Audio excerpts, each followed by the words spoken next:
Hi, everybody. This is Marlene with Eerie News, and today is January 27th, 2024, Saturday, January 27th, 2024.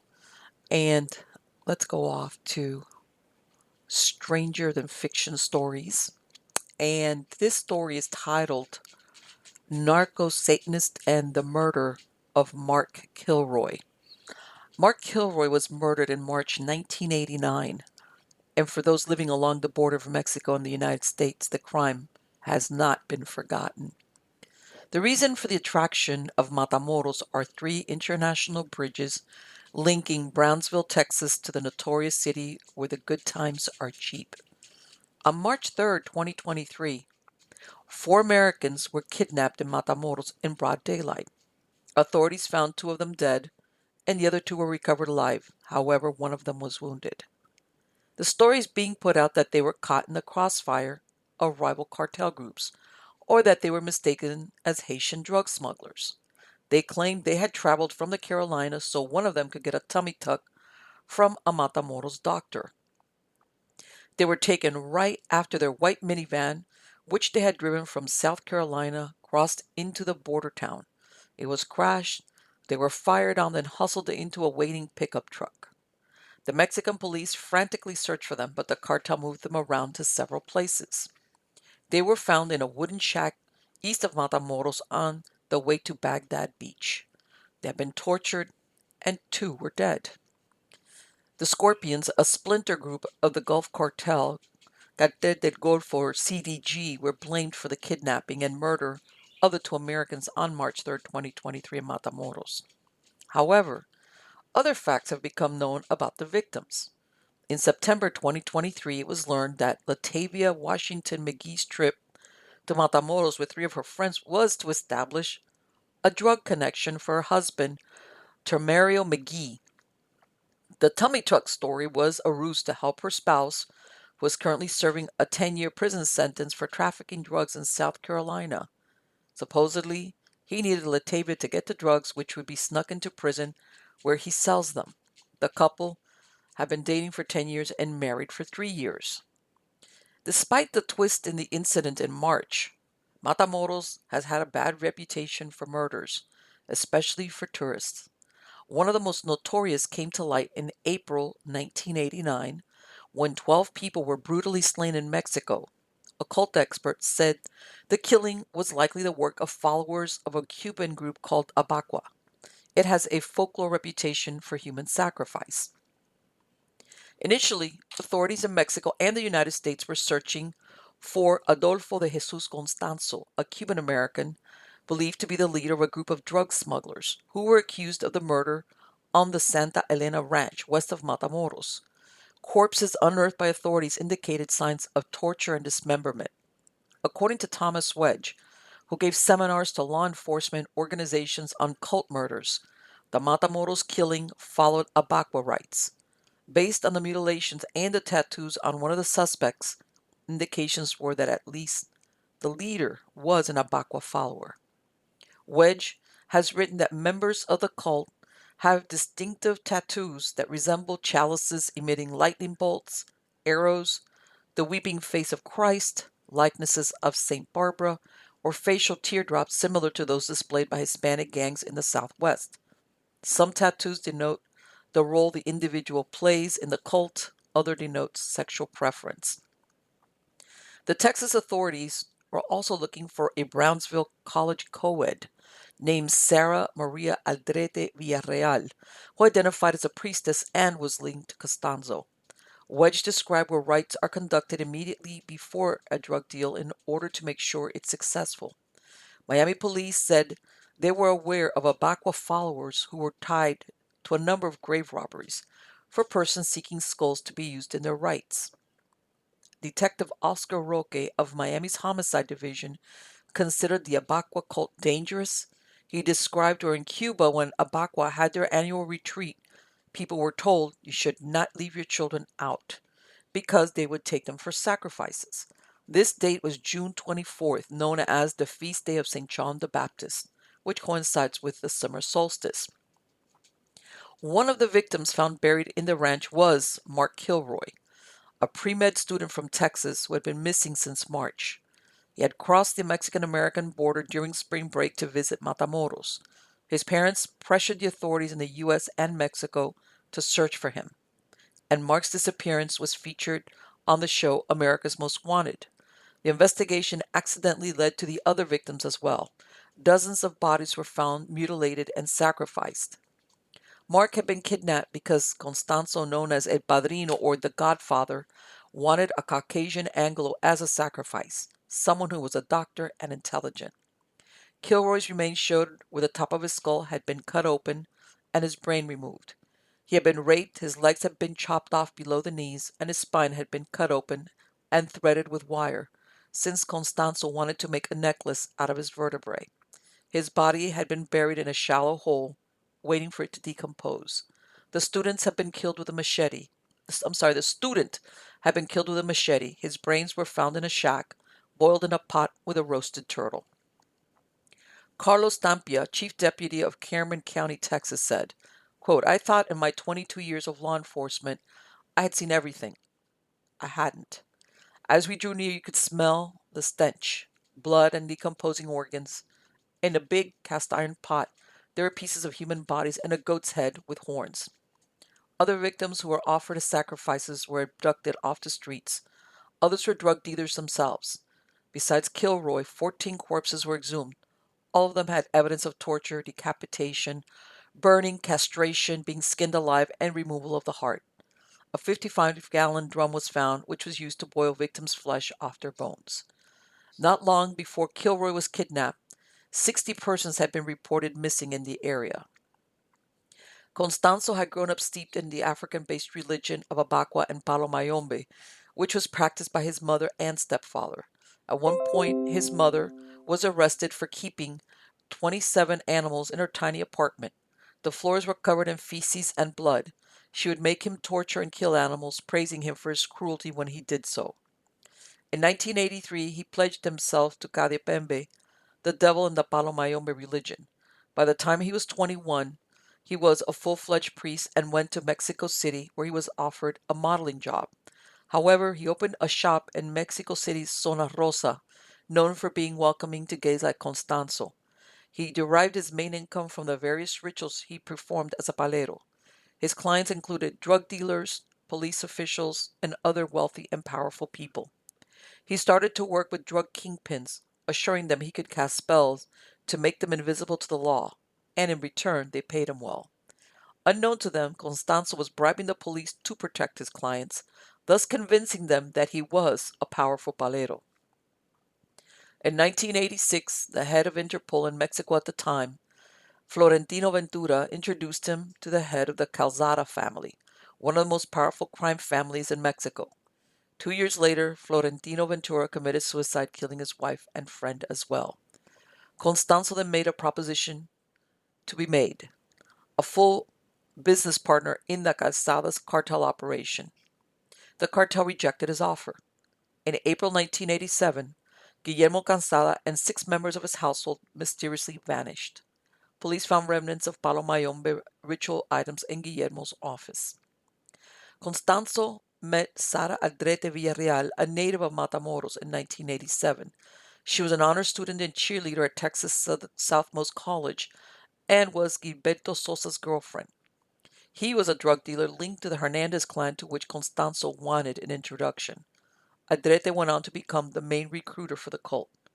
Later it was found that Constanzo and Aldrete were influenced by the 1987 film The Believers, which was about a New York City cult clearly based on rituals performed in Palo Mayombe, where children were sacrificed in order to gain money and power. Rolling Stones magazine wrote, there is a story making the rounds that tells of the night Aldrete persuaded 3 male friends to screen a video of The Believers. After the film, say the students, Aldrete stood up and began to preach in strange tones about the occult. They had been drinking and they just thought she was trying to be spooky, says one student who knows the boys, but they look back on it now and think that she must have been serious. In 1988, Constanzo took over a ranch owned by the Hernandez brothers, situated as a stopping point for the illegal drug trade. It was very close to Brownsville, Texas, and the American border. It became known as the Devil's Ranch. After the discovery on the ranch, Constanzo fled with his lover and Aldrete, leaving all his followers to face the authorities. Police searched for the group, suspecting they might have escaped to the United States.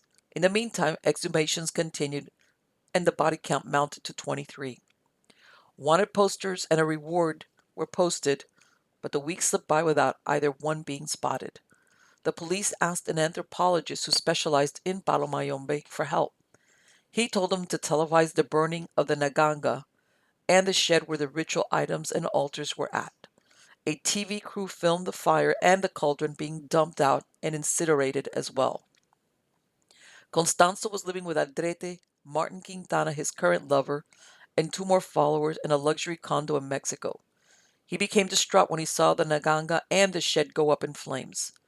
Police responded to the apartment on May 6, 1989, after reports of a disturbance were received. The source of the report was Constanzo, who had started to act erratically. When he saw police at the door, he began shooting at them. Police fired back, and a gunfight broke out that lasted 45 minutes. When police finally entered the apartment, they found Constanzo and his lover dead in a closet. Constanzo had ordered one of his followers, Alvaro de Leon, who was a hitman known by the nickname of El Dubi, to shoot him and Martin Quintana. Aldrete, de Leon, and Omar Francisco Orea Ochoa, who was Constanzo's other lover, were found unharmed and hiding in a bedroom. Later, Aldrete told a press conference that Constanzo became desperate, urging one of his followers to kill him and his lover. He was shouting, "Do it, do it. If you don't, things will go badly for you in hell." Maria de Lourdes Guero Lopez, 29, and Maria de Rocio Cuevas Guerra, 43, who had been renting the apartment on behalf of Constanzo, were arrested soon after. Constanzo became known as El Narco Satánico de Matamoros, the narco-Satanist of Matamoros. Sara Aldrete, Elio Hernandez, and his brother Serafin were sentenced to over 60 years each. Aldrete's behavior was so contradictory, police believe she displayed symptoms of multiple personality disorder. Omar Orea, Constanzo's wife, was convicted of the murder of Ramon Esquivel, a transvestite in Mexico City. However, Orea died of AIDS before he could serve the 35 years he was sentenced to. 11 other cult members were charged with different crimes. 2 remained at large. Of the Mexican victims, only 9 were identified, and police suspected there were others that were never found. In 1989, Constanzo's body was shipped back to Miami, and he was autopsied a second time. His body was riddled with 16 bullet holes. He had several strange tattoos. Rumors were that his body was cremated. Another is that he was buried at Our Lady of Mercy, the only Catholic cemetery in Miami, in 1989. The location is secret, for fear that it would attract individuals seeking to become one of his followers even after death. As of 2024, Matamoros is considered one of the most dangerous cities in the world. Yes, and it's very easy to go there, and a lot of people, the tourists, would go there, but that was interesting. When this story first broke about the tourist in March going over there supposedly for a tummy tuck, because there's people that do go to Mexico for different type of like plastic surgery and things. Nobody could understand why, you're traveling in a white van, and as soon as you cross over, you get basically carjacked. They were taken out. And even as early as initially, some people thought, wow, there's more to the story than you were going there for nip and tuck kind of deal. And it turns out that that was the case, unfortunately. And 2 of them lost their lives. So let's go on to another story. Let's stay in that black magic vein. At Stranger Than Fiction Stories, and this one is titled Black Magic Manor. Boleskine House sits on the southeast side of Loch Ness and has a history of death dating back to the 10th century, when, according to legend, it was built atop the ruins of a Scottish kirk that burnt to the ground with its congregants trapped inside, and this was only the beginning. The building was constructed in the 1760s by Colonel Archibald Fraser of Lovat as a hunting lodge at Inverarigig, Scotland. The original structure was expanded continuously by the Fraser family until 1830. All the rooms were situated on one floor with 4 bedrooms, a kitchen, lounge, drawing room, and a library. It even had a tunnel leading from the cellar to Boleskine Cemetery that sits at the foot of the hill below it. The purpose of the tunnel was perhaps for a grave watcher to alert the master of the house to anybody body snatching that took place. Beyond that lies Loch Ness of Loch Ness Monster fame. The cemetery has long been the site of misdeeds and occult happenings. According to previous owners, the house had bad vibes. Apparently, the executed head of Lord Lovett can be heard rolling around on the floor. He was nicknamed the Old Fox, known for his feuding and changes of alliance.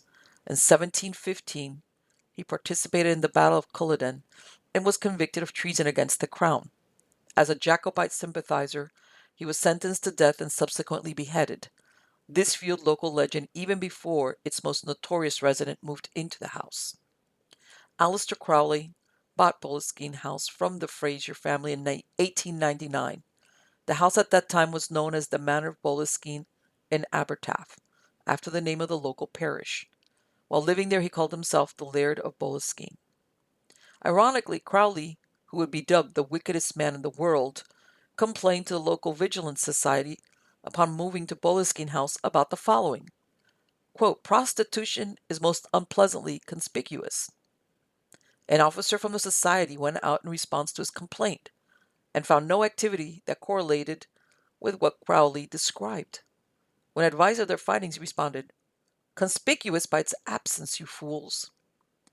It wasn't only seclusion Crowley sought when moving to Boleskine, but probably more room. Before this, while living in London, he had 2 temples erected where he carried out his occult readings. One was white, with 6 large mirrors, the other was black, with an altar supported by the figure of a black man standing on his hands, and with a human skeleton that Crowley would feed from time to time with blood, small birds, and the like. He said it was to give it life, but all it did was stink and become slimy. Crowley went to Boleskine House to seclude himself and perform magic from the Book of Sacred Magic of a Brahmalinda Mage, a 15th century grimoire written by a Jewish mystical province. It was translated by his mentor, founder of the Hermetic Order of the Golden Dawn, Samuel Little MacGregor Mathers. This manuscript became central to Thelema, his new religion. It was during the time at Boleskine that Crowley became famous for his spiritualism and black magic practices, both around Scotland and later the world. In 1903, he married Rose Scarrett nee Kelly, a widow. In 1904, while living at Boleskine House, she gave birth to a daughter they named Nuit Ma Ahathur Hecata Sappho Jezebel Lilith. In 1906, they traveled to the Far East where Lilith contracted typhus while in Rangoon, Burma, and died when she was only 2 years old. In 1907, they had another daughter they named Lola Zaza, which would eventually be turned over to an uncle, Gerald Kelly, to care for her. Rose divorced Crowley in 1909. However, he had her committed in 1911 to an asylum for alcohol dementia, since she had been a severe alcoholic for several years. Rose died in 1932. Gerald Kelly would go on to become a painter of portraits and was knighted. Crowley came to see Lola at her uncle's house in 1922, and despite his attempts at other meetings in the future, she refused to see him. She became a governess, married Frank Hill on June 9, 1934 in London, and had a daughter named Elizabeth. Little else is known about Lola's life. She died on March 9, 1990, age 84. Sometime during this period, Mathers called Crowley to the Hermetic Order of the Golden Dawn in Paris.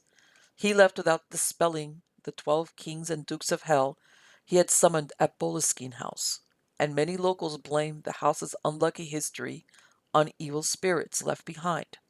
Crowley himself, never one to admit a mistake, even conceded that the rituals he had performed had gotten out of hand.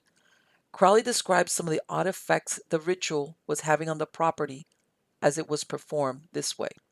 Quote, one day I came back from shooting rabbits on the hills and found a Catholic priest in my study. He had come to tell me that my lodge keeper, a total abstainer for 20 years, had been raving drunk for 3 days and had tried to kill his wife and children. I got an old Cambridge acquaintance to take Rocher's place, but he too began to show symptoms of panic fear. End quote.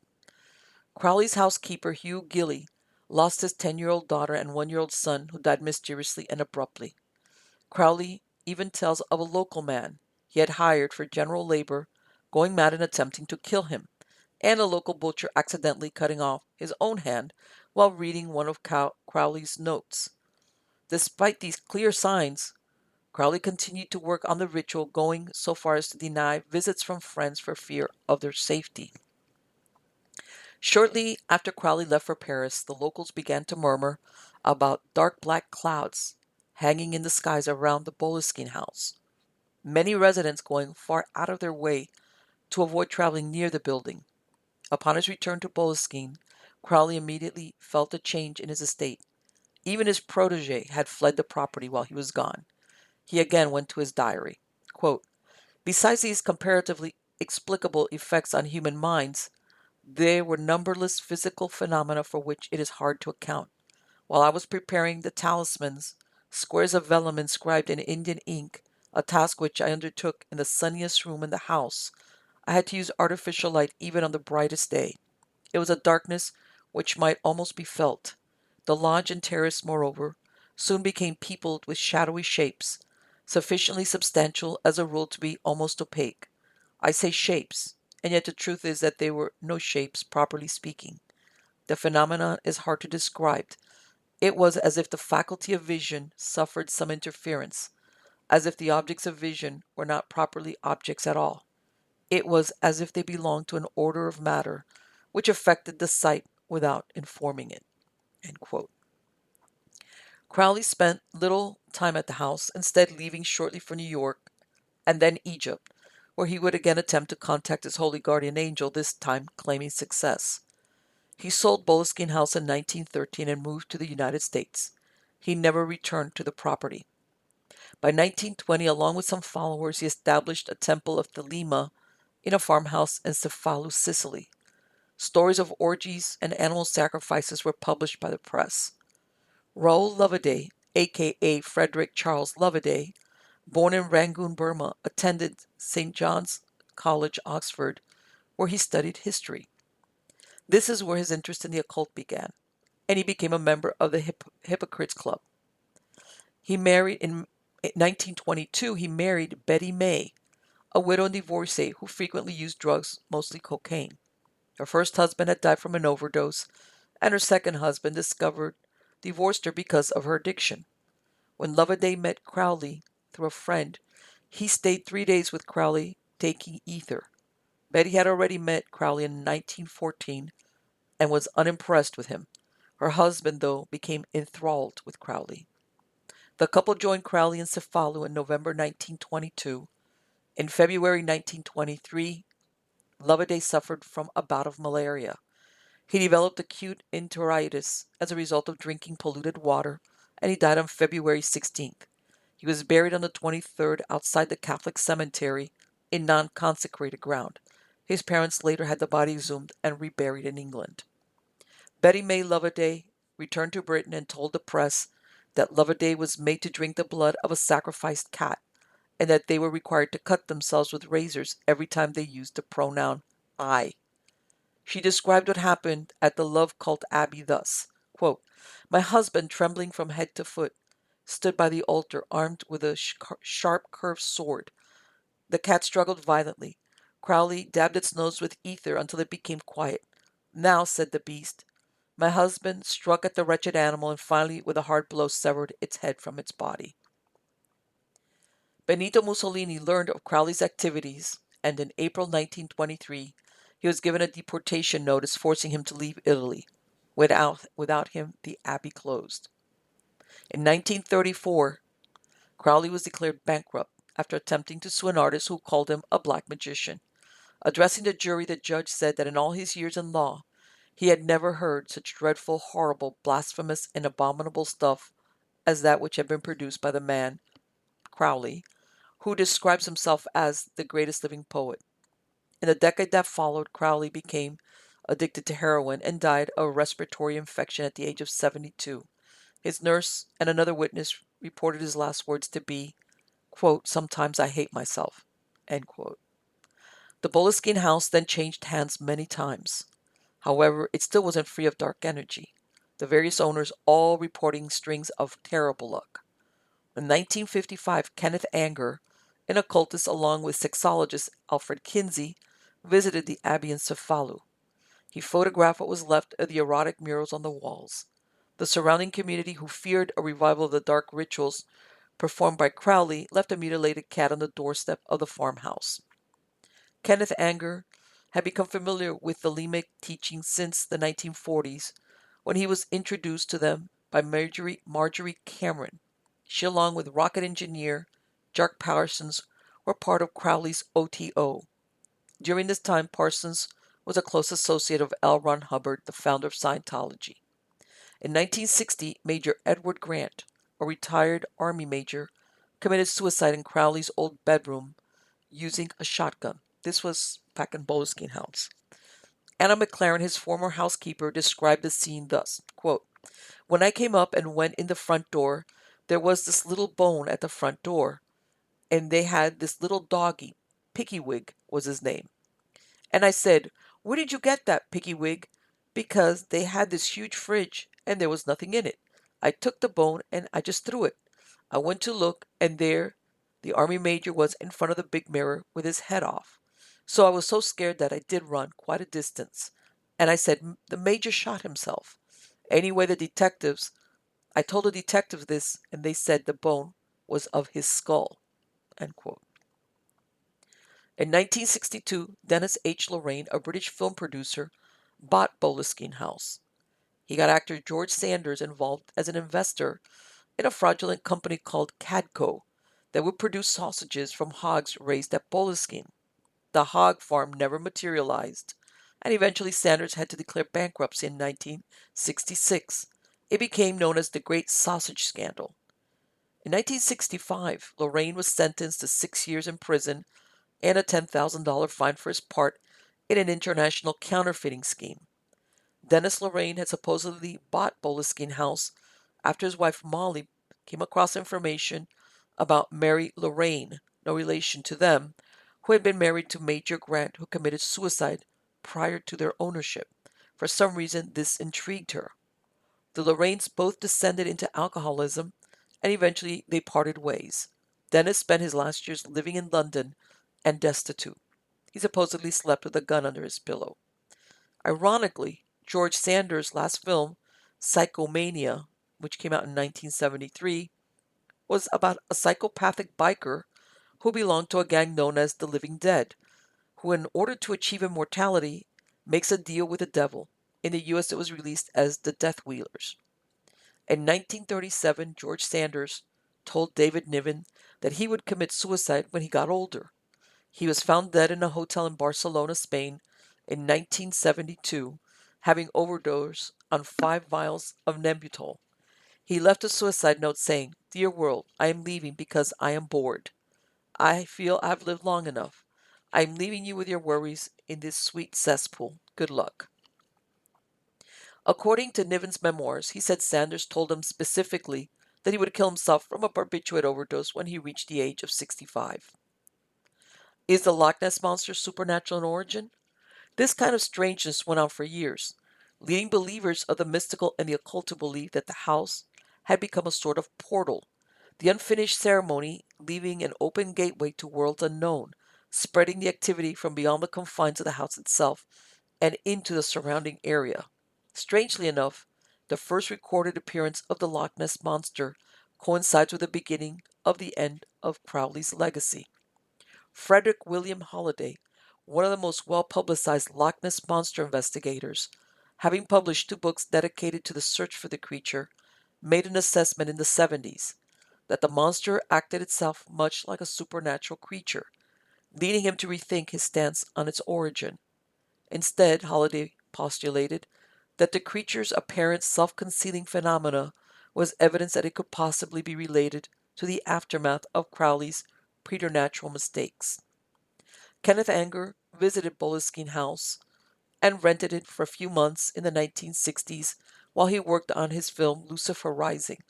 It was during this time that he met Jimmy Page, at a Sotheby auction where they were both bidding on a Crowley manuscript.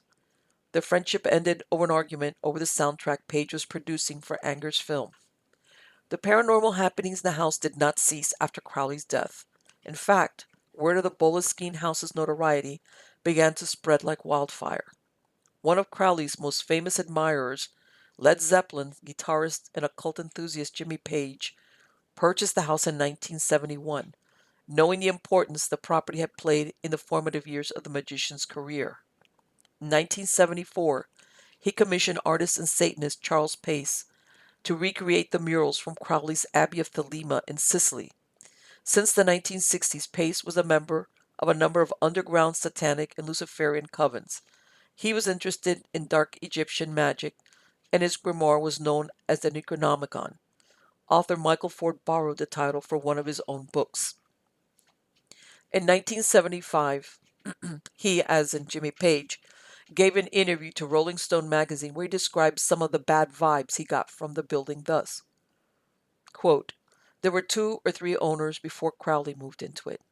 It was also a church that was burned to the ground with a congregation in it, and that's the side of the house.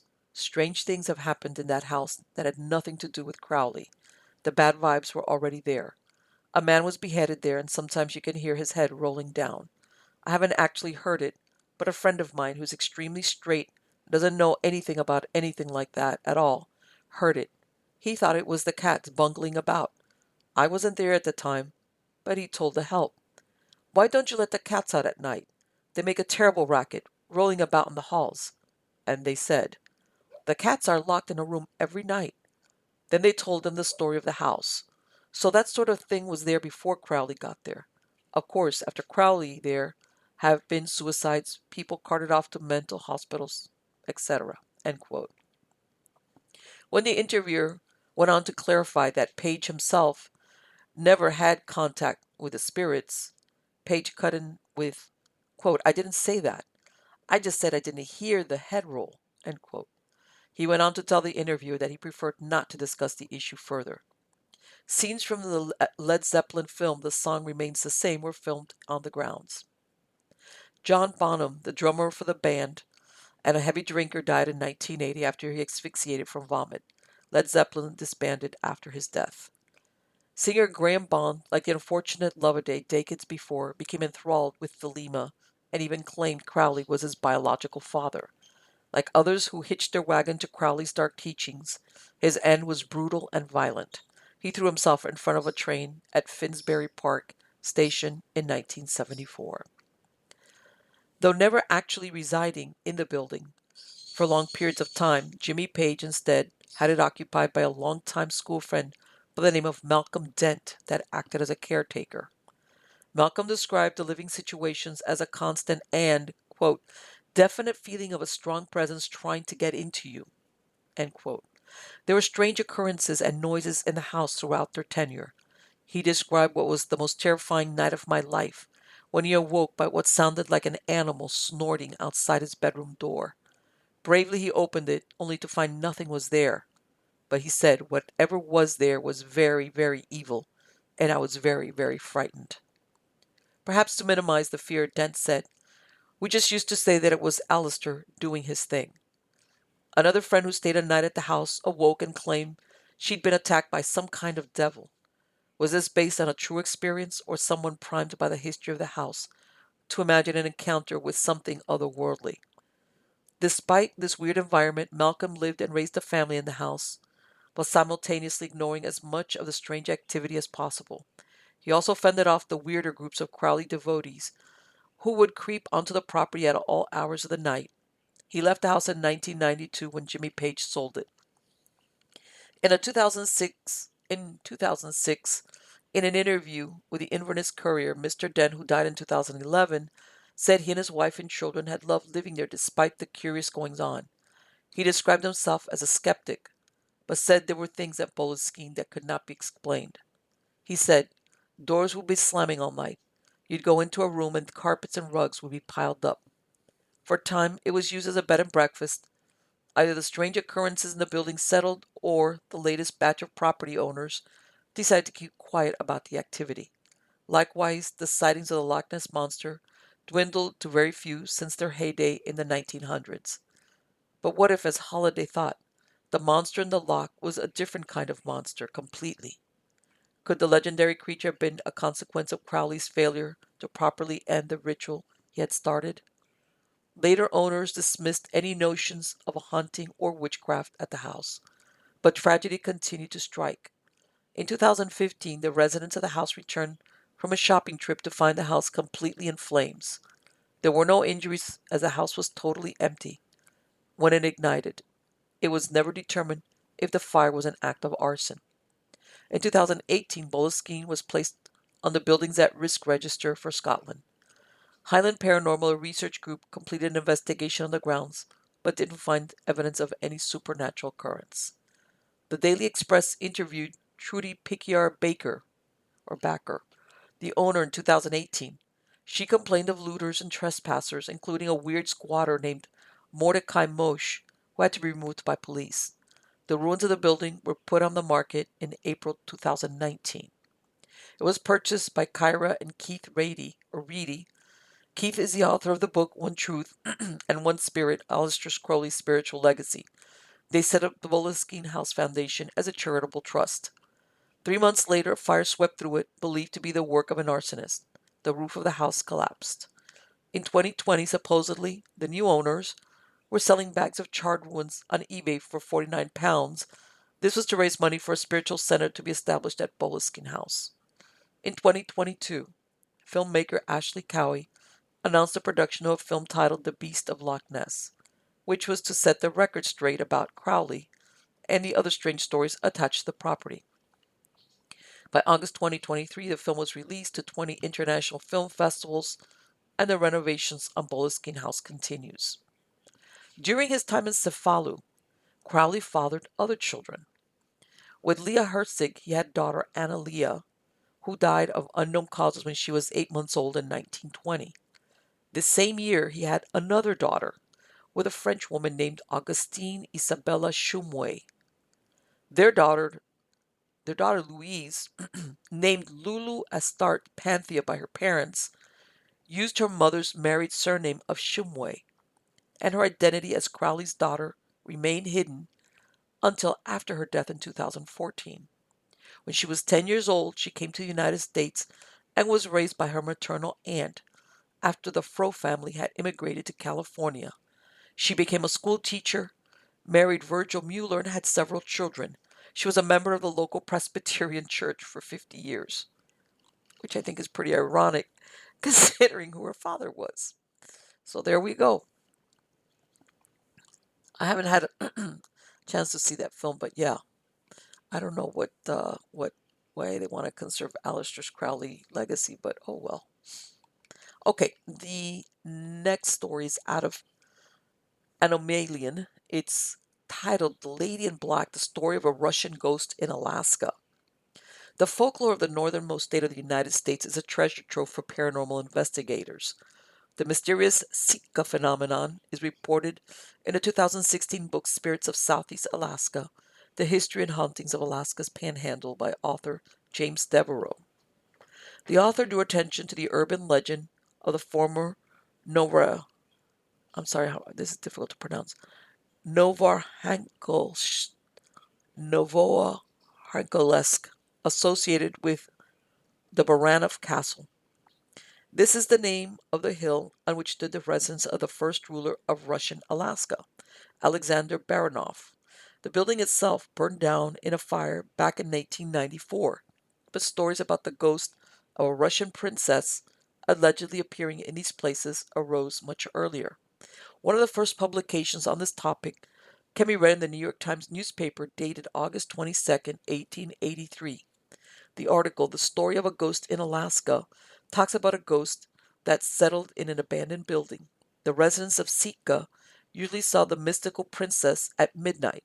She was said to wear long black robes and had diamonds on her forehead, neck, and wrists. She wrings her beautiful white hands and wanders sadly from room to room, leaving at every step the light scent of wild roses, the newspaper wrote. Brave officers from warships sometimes dared to spend the night in Baranov's castle, but none of them managed to talk with the ghostly beauty. The lady in black was considered the daughter or niece of the Russian governor, who was once famous in Sitka for her beauty and grace. The girl was married against her will to an unloved man. On the first wedding night, the bride disappeared. She was soon found dead in a small guest room. According to one version, the girl committed suicide. According to another, she was killed by her unhappy lover, a sailor on one of the merchant ships. James Devereux provides in the book the details of the romantic legend he discovered. He describes the groom of the Lady in Black as a cruel and vicious man who blackmailed the ruler of Alaska, who was involved in a revolutionary conspiracy. Even after the engagement, the beauty continued to secretly meet with her lover on the banks of the Koleshenka River, aka the Indian River.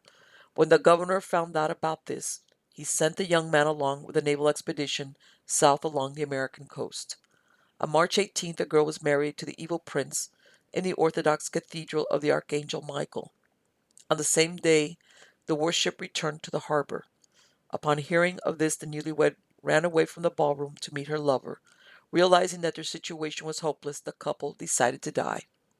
With one last kiss, they drew their hidden blades, pierced their hearts, and fell dead on the banks of the Indian River, Devereux writes. The lovers were allegedly buried locked in each other's arms, and since then the spirit of the Russian princess began to wander around the Baranov castle. In some versions of the story, it is stated that the girl is holding a candle or lantern in her hands, as if looking for her beloved. A bloody wound was seen on the chest of the dead beauty, and before disappearing, the ghost usually emits a terrible cry of pain. The lady in black, according to folklore, comes once every 6 months, preferring the northwestern part of the former Baranov mansion. Who was the lady in black?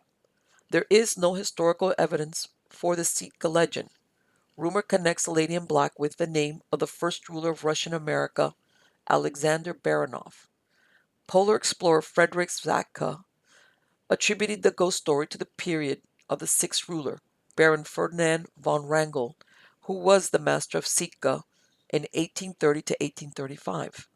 And according to the Boston Alaskan newspaper, published in 1906, the bloody drama took place in the spring of 1826 when Alaska was ruled by Matvei Muryov. Journalists named Muryov's niece, Princess Olga Arbuzova, the young midshipman Dmitris Davidov, and the old Count Vasiliev as the characters in the story. However, not a single historian of Russian America mentions such persons. There are plenty of other contradictions in the legend itself.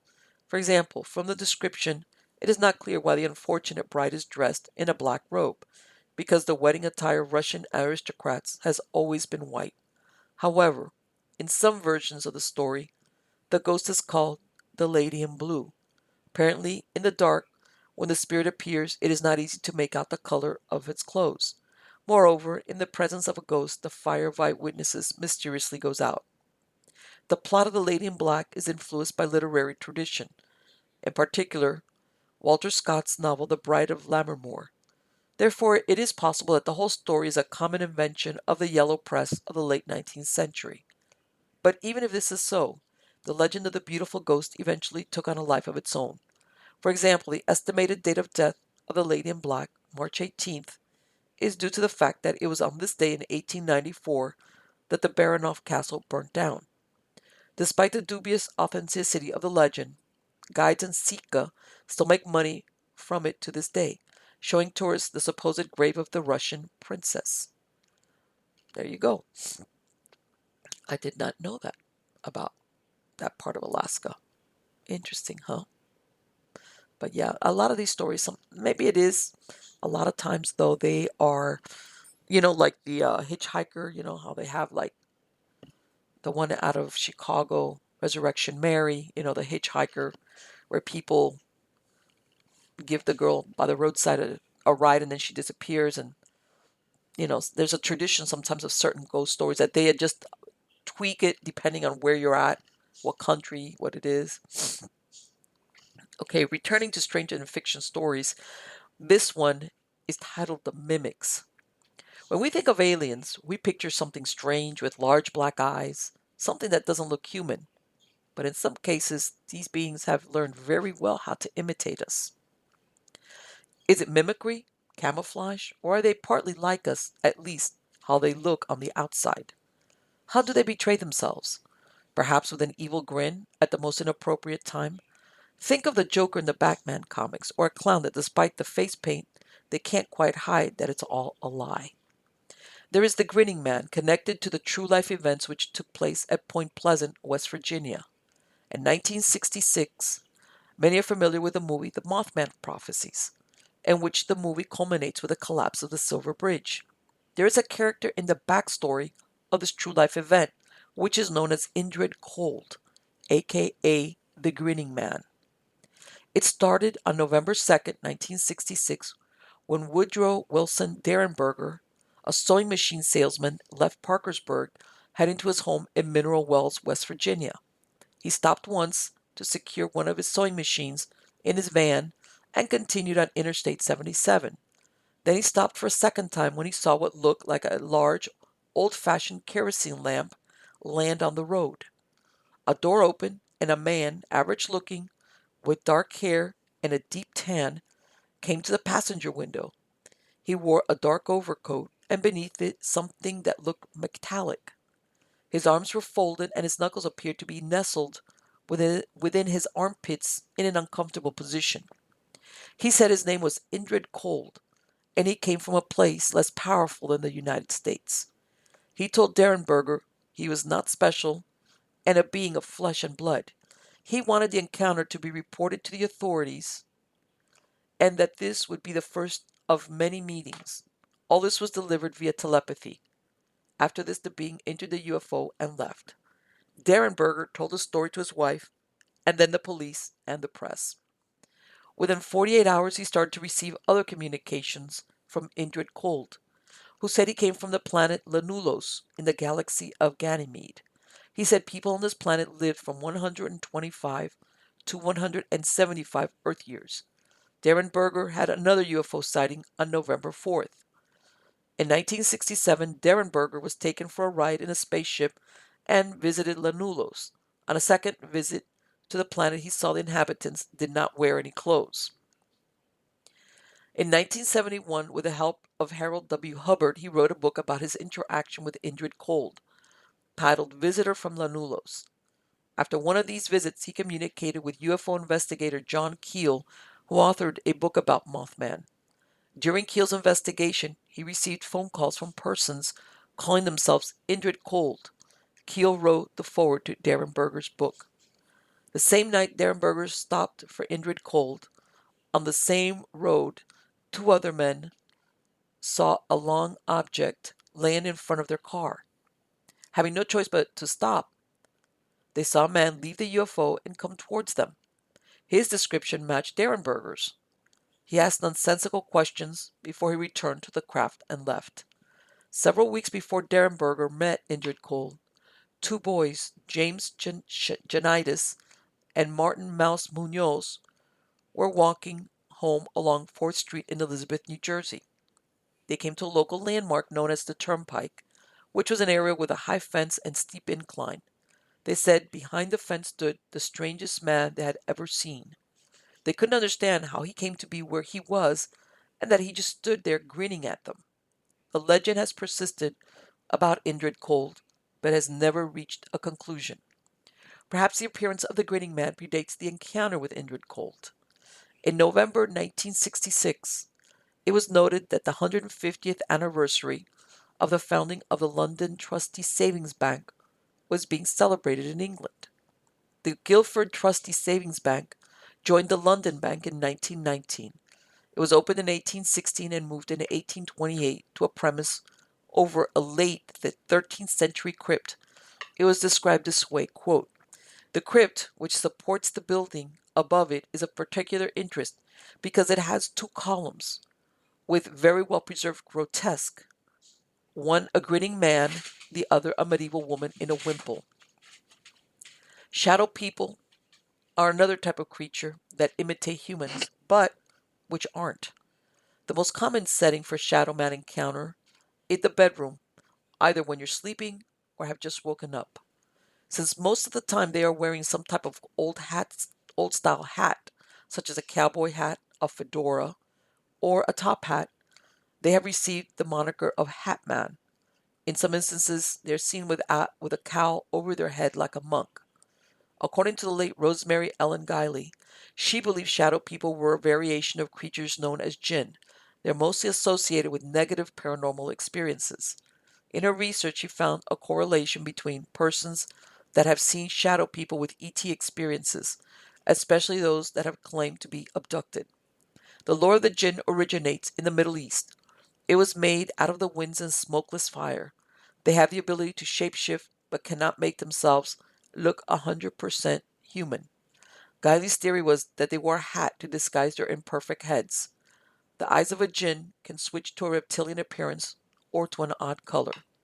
The reason for their animosity against humans is that they were pushed out into a parallel universe because of mankind. Like fairies, they pretend to help, but always for a price. It is common to see shadow people out of the corner of your eye. Once they are seen in full, they are many times described as having red eyes. In some instances, an unexpected sighting of a shadow man is seen as a harbinger of impending doom. Another example of creatures imitating humans are black-eyed children. In 1996, Brian Bethel, a reporter for the Abilene Reporter News, had his own eerie encounter. It was after dark and he sat in his car scribbling a check. Then two boys, about 10 to 11 years old, came and knocked on his car window.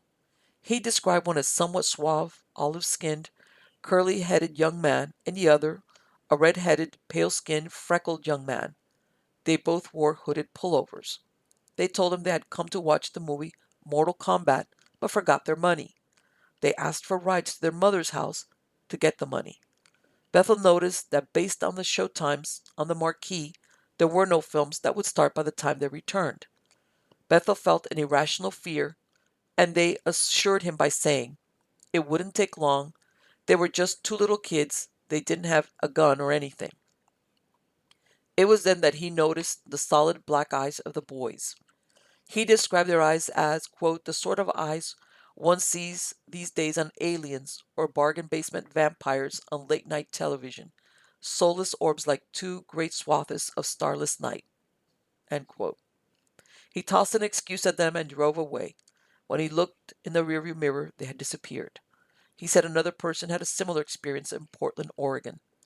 Black-eyed kids, or BEK, are normally young, not more than 15 or 16 years old, and have pale skin. In contrast to their dark eyes, they are frequently reported as begging or hitchhiking.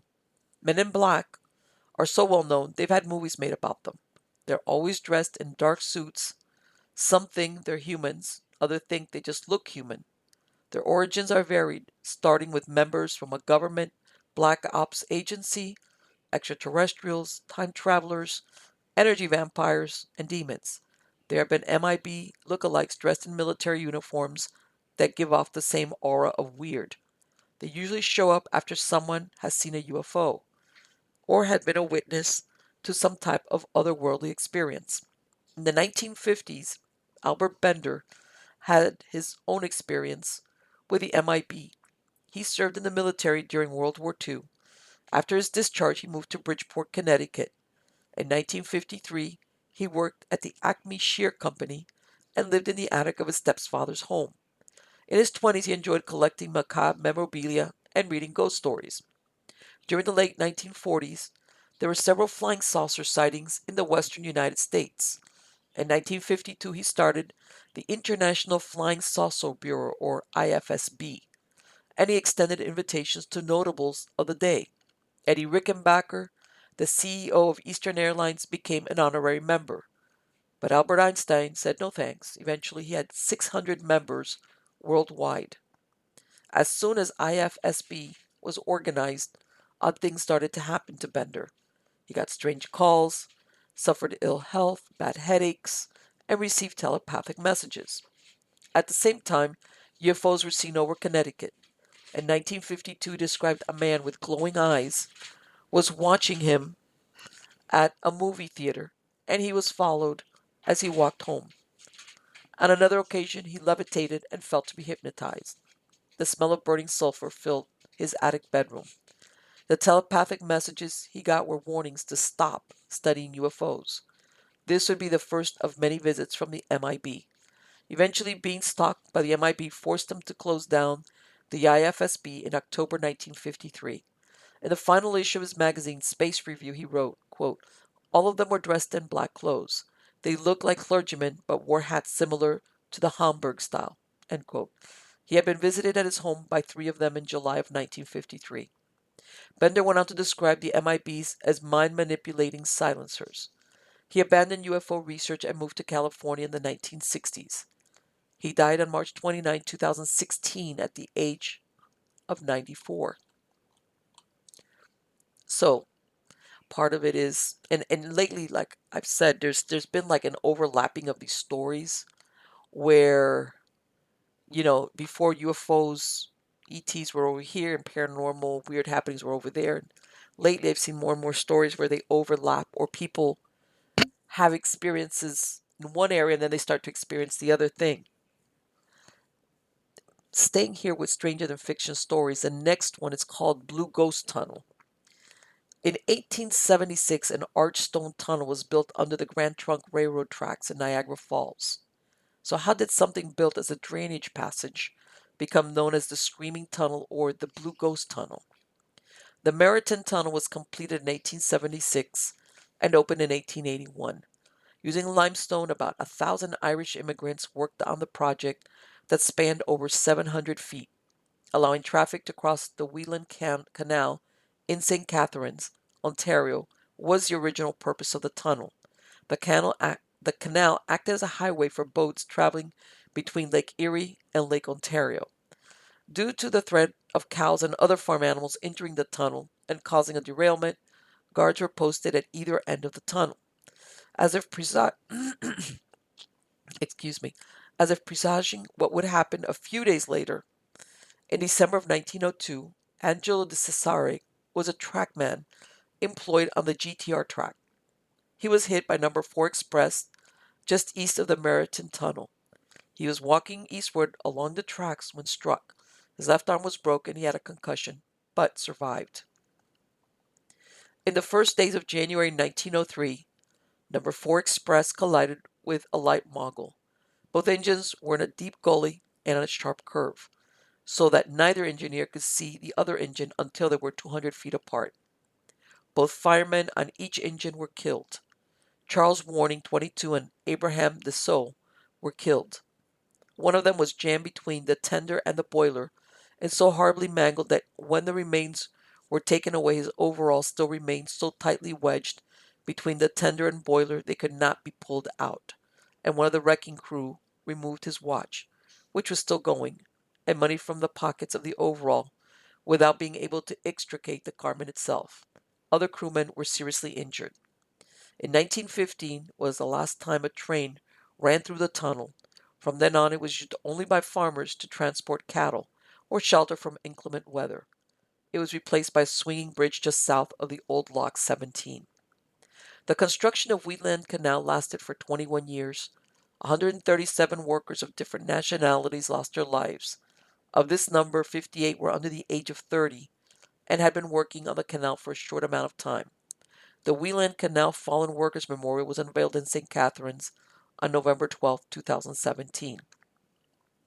One of those listed is Antonio Montemuro, one of 14 children who immigrated to Canada with a brother and uncle. He had been working only 2 weeks on the project when he was electrocuted at a drilling machine in 1915 at the age of 23. His brother Michael was so distraught that he moved to Kenosha, Wisconsin, and raised a family there, never to return to Canada. Perhaps the peculiar happenings at the tunnel are due to its proximity to the Lakeview Cemetery, established in 1886. It lies in a wooded farmland on the east side of the Whelan Canal, close to the Niagara Escarpment. The old section of the graveyard had a view of St. Catharines and the old Welland Canal Seaway property. It was a cemetery for a Lutheran and Presbyterian church, aka the Old German Church Burying Ground, established in 1802. It was replaced by St. Peter's Anglican Church in 1838. In 1886, the cemetery was closed when the new section of Lakeview Cemetery was opened. In 1923, The land changed hands and was selected to be used as a reservoir for the fourth Welland Canal. It was reported that there were about 900 graves from the old German St. Peter's Anglican Cemetery, and it's believed not all the remains were moved. Only those who had family to request the exhumation, which numbered about 300, were reinterred in the new cemetery. It would have been a difficult task since most of the coffins were made of wood and had probably disintegrated through years. The graves left behind were flooded over. The new section mirrors the old one due to a planned expansion during the 1960s where graves were to be moved again. The expansion didn't happen and the cemetery is closed to new burials. There are several stories to account for the weird happenings at the tunnel. Most of them seem to be mostly urban myth, since there is no historical reference to confirm them, unlike the train crash in 1903. So take the following tidbits of history with a grain of salt. 1. In 1875, a 14-year-old boy was crushed by a rock. The next one. This story involves a girl who ran from an old farmhouse that stood just behind the south side of the tunnel. With her clothing on fire, she collapsed inside the tunnel. In another version, she was burned to death by her father. Her spirit will be summoned if a match is lit off the tunnel wall around midnight, and she will scream, which might also be a night train passing through. This is how it earned the name of the Screaming Tunnel. The tunnel was used in the 1983 film The Dead Zone. Present day, the tunnel is falling apart and sinking into the ground. One end of it is flooded and submerged, which doesn't make it the safest place to visit. There are also tales of a haunting by an elemental and the sighting of a ghost dog. Perhaps it's just those who were left behind at the old German churchyard burying ground, who were covered by water, forgotten, and mostly unnamed. And it's funny because somehow, just like the Poltergeist movie, it always comes back. You left them behind. You didn't move them. Yeah, it happens. Let's go off to Mysterious Universe. This is a story titled Strange Tales of Real Immortals Among Us. They say there are two things we can't escape in this life: death and taxes. Yet, what if we could escape at least one of those? Humankind, indeed all living things, have always been tethered to the inexorable coming of age and death. For all of our mastery of technology and medical knowledge, it seems to be an inevitable, inescapable fate for us to grow old and die. For thousands of years, there have been those who would try to avert this creeping certainty of aging, who would break the cycle of deterioration, death, and decay. The quest for a way to remain young forever has consumed mankind and throughout history, and if some stories are to be believed, there are those among us who have managed to achieve this. One such strange, supposedly immortal individual called New Orleans his home in the early 1900s, and by some account was more than merely an eccentric, but also possibly an immortal vampire. The setting for this odd tale is the city of New Orleans, Louisiana, in the early 1900s, when one day a mysterious stranger came to town to take up residence at an opulent home at 1039 Royal Street. The stranger called himself Jacques Saint Germain, and immediately made an indelible impression and impact with his dashing good looks, charming demeanor, and obvious extravagant wealth. Indeed, he was known to splash about money as if it were nothing to him, and came to be known for holding lavish parties at his luxurious home, where he would entertain all manner of high society's rich and elite. It was not long before this stranger was the talk of the town, yet no one really had any idea of where he had come from, nor much about him at all, other than that he spoke both French, English, and Spanish fluently, and that he was well traveled, talking excitedly of his trips to far-flung places throughout the world, but giving very little personal information about himself. It didn't seem to matter, though, as the handsome socialite was so rich and charming, beguiling even, that people overlooked his many eccentricities. As time went on, Jacques' oddness began to come through and be noticed. He was rarely seen during daylight hours, and it was noticed that during his conversations he would often slip into talking about events in the far past, with such familiarity and with such a sentimental cast to his expression that it gave people the unsettling feeling that he had actually been present, these far-off events, despite them lying sometimes centuries in the past. He also began to make bold claims that he was a direct descendant of the late Comte de Saint-Germain, who was a mysterious European adventurer, philosopher, and prominent member of high society in the 1700s, as well as a personal friend and diplomat of King Louis XV. This was all taken with a grain of salt at the time, and most took it to be said in jest, merely entertaining banter, but there were others who noticed that Jacques actually did bear a striking resemblance to the very Comte de Saint Germain he talked about, and seemed to behave very much the same as well. Rumors began to swirl, and before long there were whispers that not only was Jacques related to Comte de Saint Germain, but that they were one and the same. This despite the fact that he had supposedly died in 1784.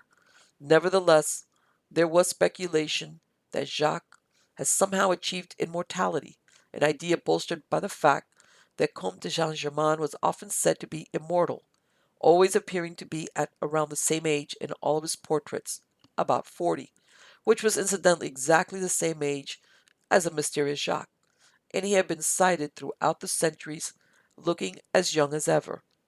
On top of all of this, his other idiosyncrasies and his uncanny resemblance to his claimed ancestor, this led to suspicion that Jacques was perhaps actually an immortal, and had merely changed his identity from Comte de Saint Germain upon moving to New Orleans. This was bolstered by the fact that Comte de Saint Germain had often made bold claims that he was hundreds of years old, and had found an elixir of everlasting life, on top of other bold and mysterious proclamations, with the famous Italian author, adventurer, and great historical womanizer Giacomo Girolamo Casanova himself, once writing of Comte de Saint Germain in his memoir thus: "This extraordinary man, intended by nature to be the king of impostors and quacks, would say in an easy, assured manner that he was 300 years old, that he knew the secret of the universal medicine, that he possessed a mastery over nature, that he could melt diamonds, professing himself capable of forming out of 10 or 12 small diamonds one large one of the finest water, without any loss of weight. All this, he said, was a mere trifle to him. Notwithstanding his boastings, his bare-faced lies, and his manifold eccentricities, I cannot say I thought him offensive. In spite of my knowledge of what he was, and in spite of my own feelings, I thought him an astonishing man, as he was always astonishing me." Another oddity that Jacques shared with Comte de Saint Germain was that although he threw decadent feast and seemed to revel in people gorging themselves on food in his presence, he never seemed to actually eat anything himself. He was said to merely talk and observe, sometimes drinking from a chalice of wine, but never actually eating any of the food on display. This oddly mirrors an unusual observation made of Comte de Saint Germain by Casanova, who said of him, quote, "The most enjoyable dinner I had was with Madame de Robert Gergy, who came with a famous adventurer known by the name of the Count de Saint Germain. This individual, instead of eating, talked from the beginning of the meal to the end, and I followed his example in one respect, as I did not eat, but listened to him with the greatest attention. It may safely be said that as a conversationalist he was unequaled." End quote. All of this led to people half-jokingly suggesting that Jacques was not only immortal and actually Comte de Saint Germain, but possibly even a vampire, although some persons seem to have steadily grown to accept this as a more than just a joke. Jacques de Saint Germain, of course, got wind of the new rumors and seemed to get great amusement from it, enjoying stoking the gossip by neither admitting or denying anything. It all seemed like a game to him, and only served to fuel the fires of the rumor. This might have been where the whole story ended, with Jacques Saint Germain merely remembered as an eccentric rich playboy, if it weren't for an odd incident that struck a few months after coming to New Orleans. One evening a woman was witnessed to drop to the street from one of Saint Germain's upper floor windows, while onlookers saying she had jumped. The woman, a prostitute, survived the fall, but was described as being absolutely terrified by something she had seen up in that house. Things even got stranger when she was questioned by police, during which time she claimed that the reason she had jumped was because Saint Germain had tried to ferociously bite her neck, causing her to fight him off with all of her might and fly into a panic, jumping out of that window to escape. Despite this rather dramatic testimony, Saint Germain laughed it off and was a well-respected member of high society by that time, and the police told him that everything could be worked out the following morning. No one thought at all that he could have been guilty of what he was accused of, and it was thought that the woman, a lowly prostitute in their eyes, was on drugs or insane. The authorities explained to him that his coming in for questioning was merely a formality, and that everything would quickly be sorted out. Saint Germain then pleasantly and politely accepted, wished the officers a good evening, and closed the door. It would be the last anyone ever saw of him. When the next morning came around, the police patiently waited for Saint Germain to arrive, but he never did. Still not thinking him guilty of anything other than a poor choice of prostitutes, they nevertheless went to his residence to see what was going on. The house was found to still hold most of Saint Germain's belongings, large amounts of valuables, and all of his furniture. The second floor of the residence was supposedly murky and heavily curtained, and as the police pushed into the gloom, they allegedly made a macabre discovery of numerous bottles containing a mixture of wine and human blood. Of the missing Saint Germain there was no sign, and he would indeed never be seen again, disappearing into the night to leave raging rumors and all of that blood behind. With this strange and rather grim discovery, coupled with the sudden and mysterious disappearance of Jacques Saint Germain, the rumors of immortality and vampire quickly went from a sort of joke to very serious indeed, and the legend took off as those who had looked at these ideas with skepticism suddenly were faced with the realization that something very weird was going on indeed.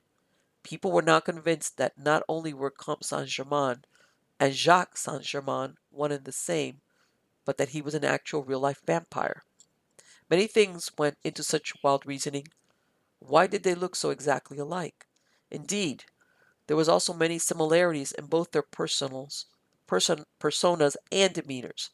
Both were eccentric, rich ladies, men with a penchant for engaging conversation and spinning fantastical yarns, and both were well-learned world travelers. It seemed too much to be a coincidence. Why was he almost always seen in the evening hours, and why was he never seen eating anything at his own luscious feasts? How was it that he knew such details about events hundreds of years before, and why did he speak of these things as if he were there seeing them with his own eyes? Why was he so secretive with his personal information? And most importantly of all, why did he have bottles and bottles of blood in a darkened room? No one had a clue, but it all added up to a very odd picture. To paint a very odd picture.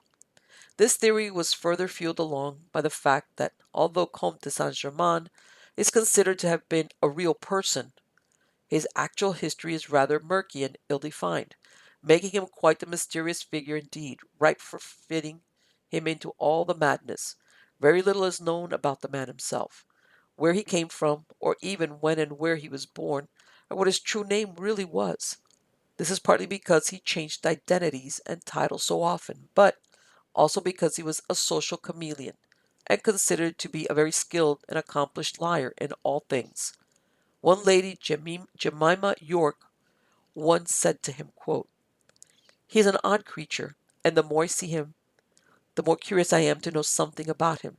He is everything with everybody. He talks ingeniously with Mr. Ray, philosophy with Lord Willoughby, and is gallant with Miss York, Miss Carpenter, and all the young ladies.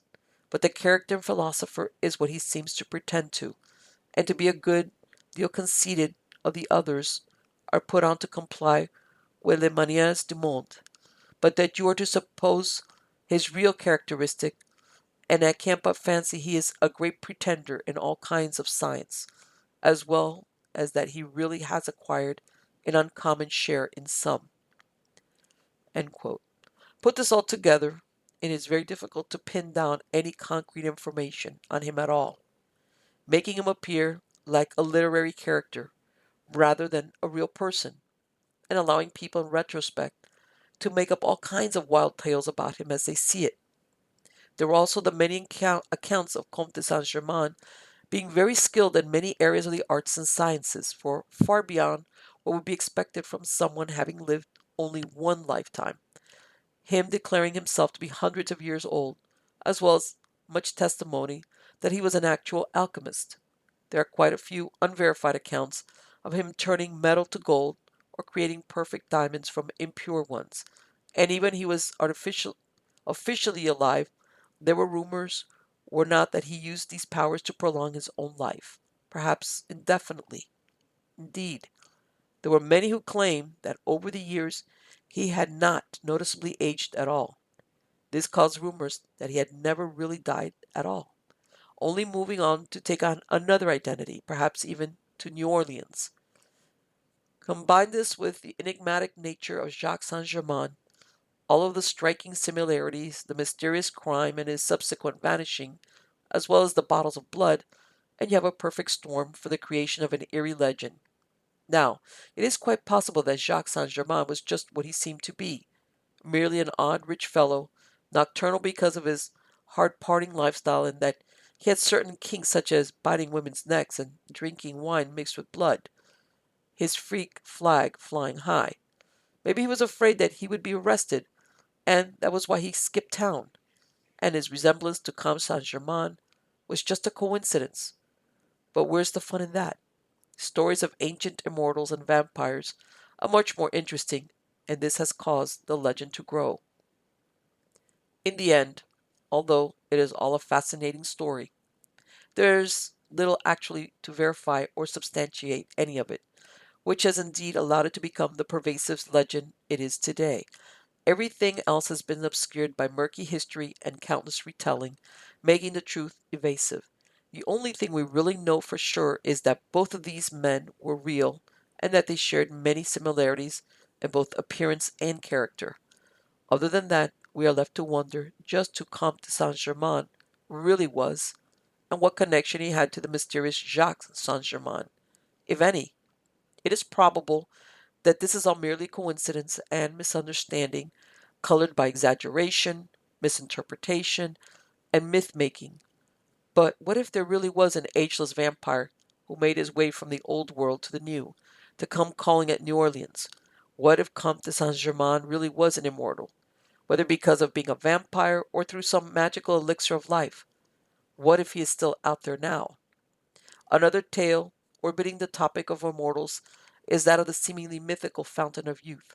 The search for eternal youth and a Fountain of Youth is a frequent fixture of various myths and legends from around the world. One of the earliest accounts of such a place comes from the 5th century BC, when the Greek historian Herodotus wrote of a fountain in the land of the Macrobians, which gave the people of the region exceptionally long lifespans. In the 3rd century AD, Alexander the Great was said to have searched for a fountain of youth, allegedly crossing a mythical land covered in eternal night called the Land of Darkness to reach it. The legendary Christian patriarch and king Prester John allegedly ruled over land containing a similar fountain during the early Crusades during the 11th and 12th century AD. In Japan, stories of hot springs that can heal wounds and restore youth were also common and still are to this day. During the Age of Exploration, when European global exploration took off in the 15th century AD, interest in such a mythical fountain of youth had not waned. The New World of the Americas began to be seen as the potential location for a fountain of eternal youth. The Caribbean in particular was considered a prime candidate, as many islanders spoke of a lost land of wealth and prosperity known as Bimini, which became entwined with the legend of a fountain of youth. The fountain of youth was a hot topic in those days. The Spanish historian Lopez de Gomara wrote of Indian accounts of a magical river, waterfall, or spring that could reverse aging and could be found in the lands north of Cuba and Haiti. Pietro Martire de Angera, an Italian geographer living in Spain in 1513, wrote of the fountain as well, saying, quote, among the islands of the north side of Hispaniola, about 325 leagues distant, as said by those who have searched for it, is a continual spring of flowing water of such marvelous virtue that the water thereof being drunk perhaps with some diet maketh old men young again. End quote. During this era of exploration of the New World, it was indeed the Spanish who took a particular interest in such a mystical spring. After hearing widespread talk of Bimini and fountains of restorative waters from the Arawaks in Hispaniola, Cuba, and Puerto Rico, Florida was a land of many natural springs, and it was thought that one of these was the mystical fountain of youth and local legend. One name has become inextricably linked to the quest for the fountain of youth is that of the Spanish explorer and conquistador Juan Ponce de Leon, who was the first governor of Puerto Rico and in 1513 led the first European expeditions into what would become Florida. It was alleged that during his explorations of Florida, while looking to find lost gold and claim land for Spain, the explorer had the ulterior motive of finding the lost land of Bimini and thus the Fountain of Youth, which he was convinced existed. It was claimed that during his forays into Florida, the explorer would unofficially go off with a small contingent of men in an effort to locate the fountain. Although Ponce de Leon became connected to and perhaps best known for his quest for the Fountain of Youth, it has long been debated as to just how much fact there is to the story. One of the problems lies in the fact that there are virtually no surviving records of the expedition to Florida written by Ponce de Leon himself, and the fountain is not mentioned in any that do exist. Most accounts that we now have were actually written long after his death by native Arrow in 1521. Nevertheless, historical references to the explorer's obsession with the mythical fountain abound. One of the best sources of information on Ponce de Leon's travels and search for the fountain is the writings of Antonio de Herrera y Tordesillas, who was the chief historian of the Indies in 1596. Amongst his accounts, Herrera wrote in his impressively titled record Historia General de los Hechos de los Castellanos en las Islas y Tierras Firme del Mar Océano of Ponce de Leon's quest. God, that's a long title. Quote, Juan Ponce overhauled his ships, and although it seemed to him that he had worked hard, he decided to send out a ship to identify the Isla de Bimini, even though he did not want to, for he wanted to do that himself. He had an account of the wealth of this island, and especially that singular fountain that the Indians spoke of, that turned men from old men into boys. He had not been able to find it because of the shoals and currents and contrary weather. He sent then Juan Perez de Ortubia as captain of the ship and Anton de Alaminos as pilot. They took 2 Indians to guide them over the shoals. The other ship arrived and reported that Bimini had been found, but not the fountain. Excuse me. This seemed intriguing, but considering that it was written over 70 years after the explorer's death, one has to wonder how much veracity that account holds. This information could have been hearsay and was probably second or third hand information at best. An even earlier account in 1535, closer to Ponce de Leon's death, was written by a court chronicler by the name of Gonzalo Fernández de Oviedo in his book Historia General y Natural de las Indias, in which he mentions the explorer going off looking for the fountain using information gathered from the natives of the area. Oviedo's report is difficult to take at face value for several reasons. It is said that the chronicler did not like Ponce de Leon and wrote the account in a way that suggests the explorer was trouncing off on a fool's errand. In short, it is believed that the whole story, written by Oviedo, was an attempt to gain favor with the courts and was a political attack designed to discredit Ponce de Leon and basically make him look like an idiot. Oviedo even went as far as to suggest that Ponce de Leon's quest for the fountain was part of a misguided attempt to cure his sexual impotency. Ouch. The political animosity between the two was understandable, since Oviedo was in with Diego Columbus, who had helped to push Ponce de Leon out of Puerto Rico, and just so happened to be the son of none other than Christopher Columbus.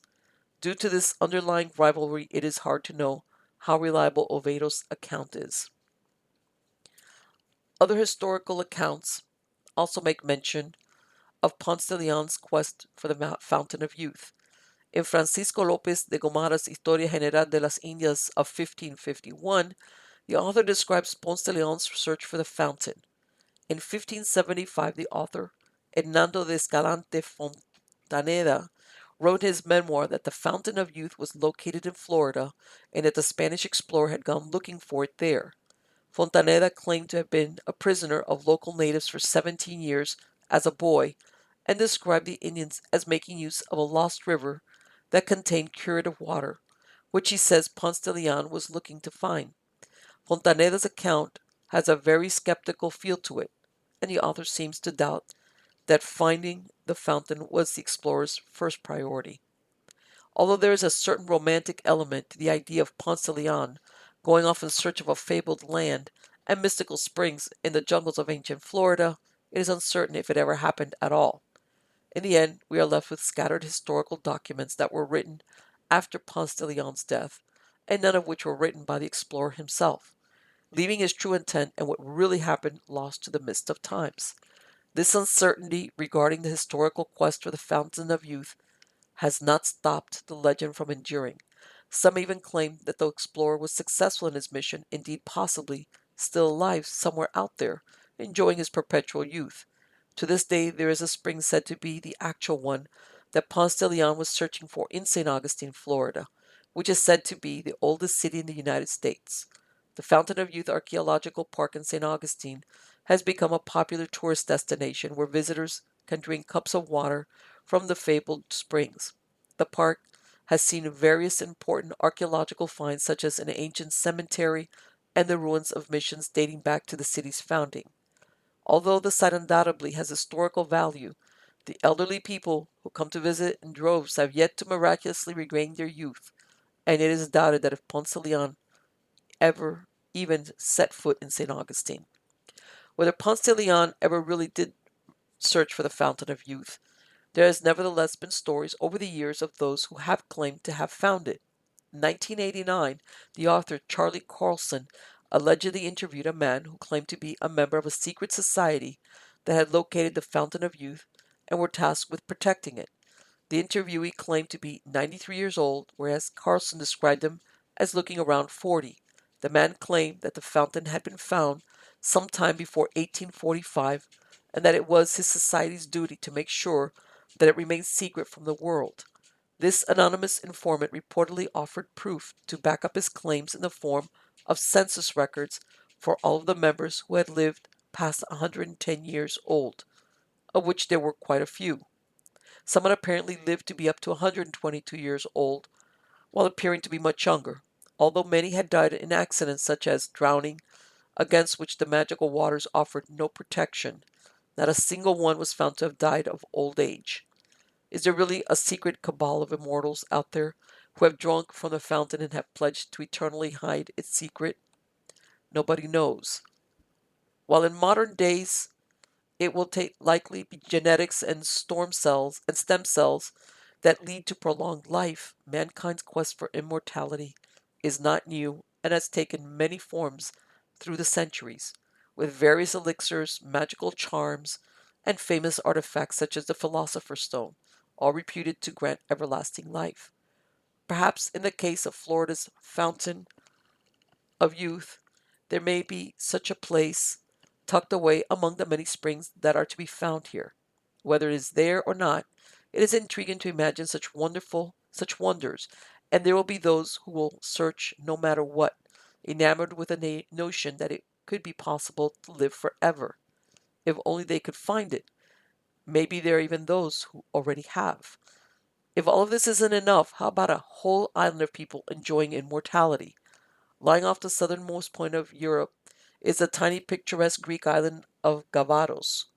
It is an isolated speck of land jutting out of the Libyan Sea near its larger brother Crete, only about 30 square kilometers in size and sparsely populated, with more goats meandering around than people, all surrounded by azure waters, inhabited by dolphins and myrid sea life. It is a place of stunning beauty and has been a magnet for people looking to get away from society and immerse themselves in this dreamlike place. It is also the home of a mysterious group of people who claim immortality and go about their enigmatic business amid the breathtaking scenery, far from prying eyes. In Greece, this has become a place of mystery and is known as being the haunt of a secretive cabal of immortals. To understand how this came to be, we have to go back to an at first seemingly unrelated and tragic event in history. One of the worst nuclear plant disasters ever recorded in history occurred in Ivankiv Rayon of northern Kiev Oblast, Ukraine, in the city of Pripyat. It was at the time the Ukrainian Soviet Socialist Republic of the Soviet Union, near the border with Belarus. It was here where on April 26, 1986, a catastrophic nuclear accident occurred at the Chernobyl nuclear power plant, which would claim the lives of 31 people plus many more in later years, send radioactive material spewing all over the western USSR and Europe, clear the immediate region of most of its inhabitants, affect nearly 7 million people, and cause environmental and health problems that still echo through and affect the area today. Among all the human suffering and trying to piece together what happened, many people were left sick and aimless, and one of these was a man only known as Andrei. Andrei had been a nuclear physicist in his past life before all of this, sent to Chernobyl in the aftermath of the catastrophe to do research. Unfortunately for him, he got very sick from the considerable radiation there in that forsaken place, finding himself in a facility full of moaning, dying people like him. Death was everywhere at the time, hanging over everything like a black fog, and Andrei knew that no amount of medical care or medicine was going to help him. He had an epiphany and realized that the only way to beat this condition was to turn to other means. At first, this involved simply moving away to a rural village and living a simple life of work, sweat, and drinking lots of vodka, all of which he would claim helped flush out the toxins from his system. And then his mind turned to more esoteric means of extending his life, and indeed achieving immortality. He began to gather about him a following of others like him, many of them other Russian scientists and colleagues, and he began to study philosophy and esotericism to form a way of thinking in which hard work and a tough mind could alter the abilities of their own bodies through sheer will. They believed that through willpower, meditation, and shucking off our traditional ideas on life and death, we can essentially reprogram our physical bodies to never die. After 10 years of this, the group had grown to around 30 members, and it was decided that they needed a place where they could live away from the world to pursue their own way of life. And they found it on the island of Gavados.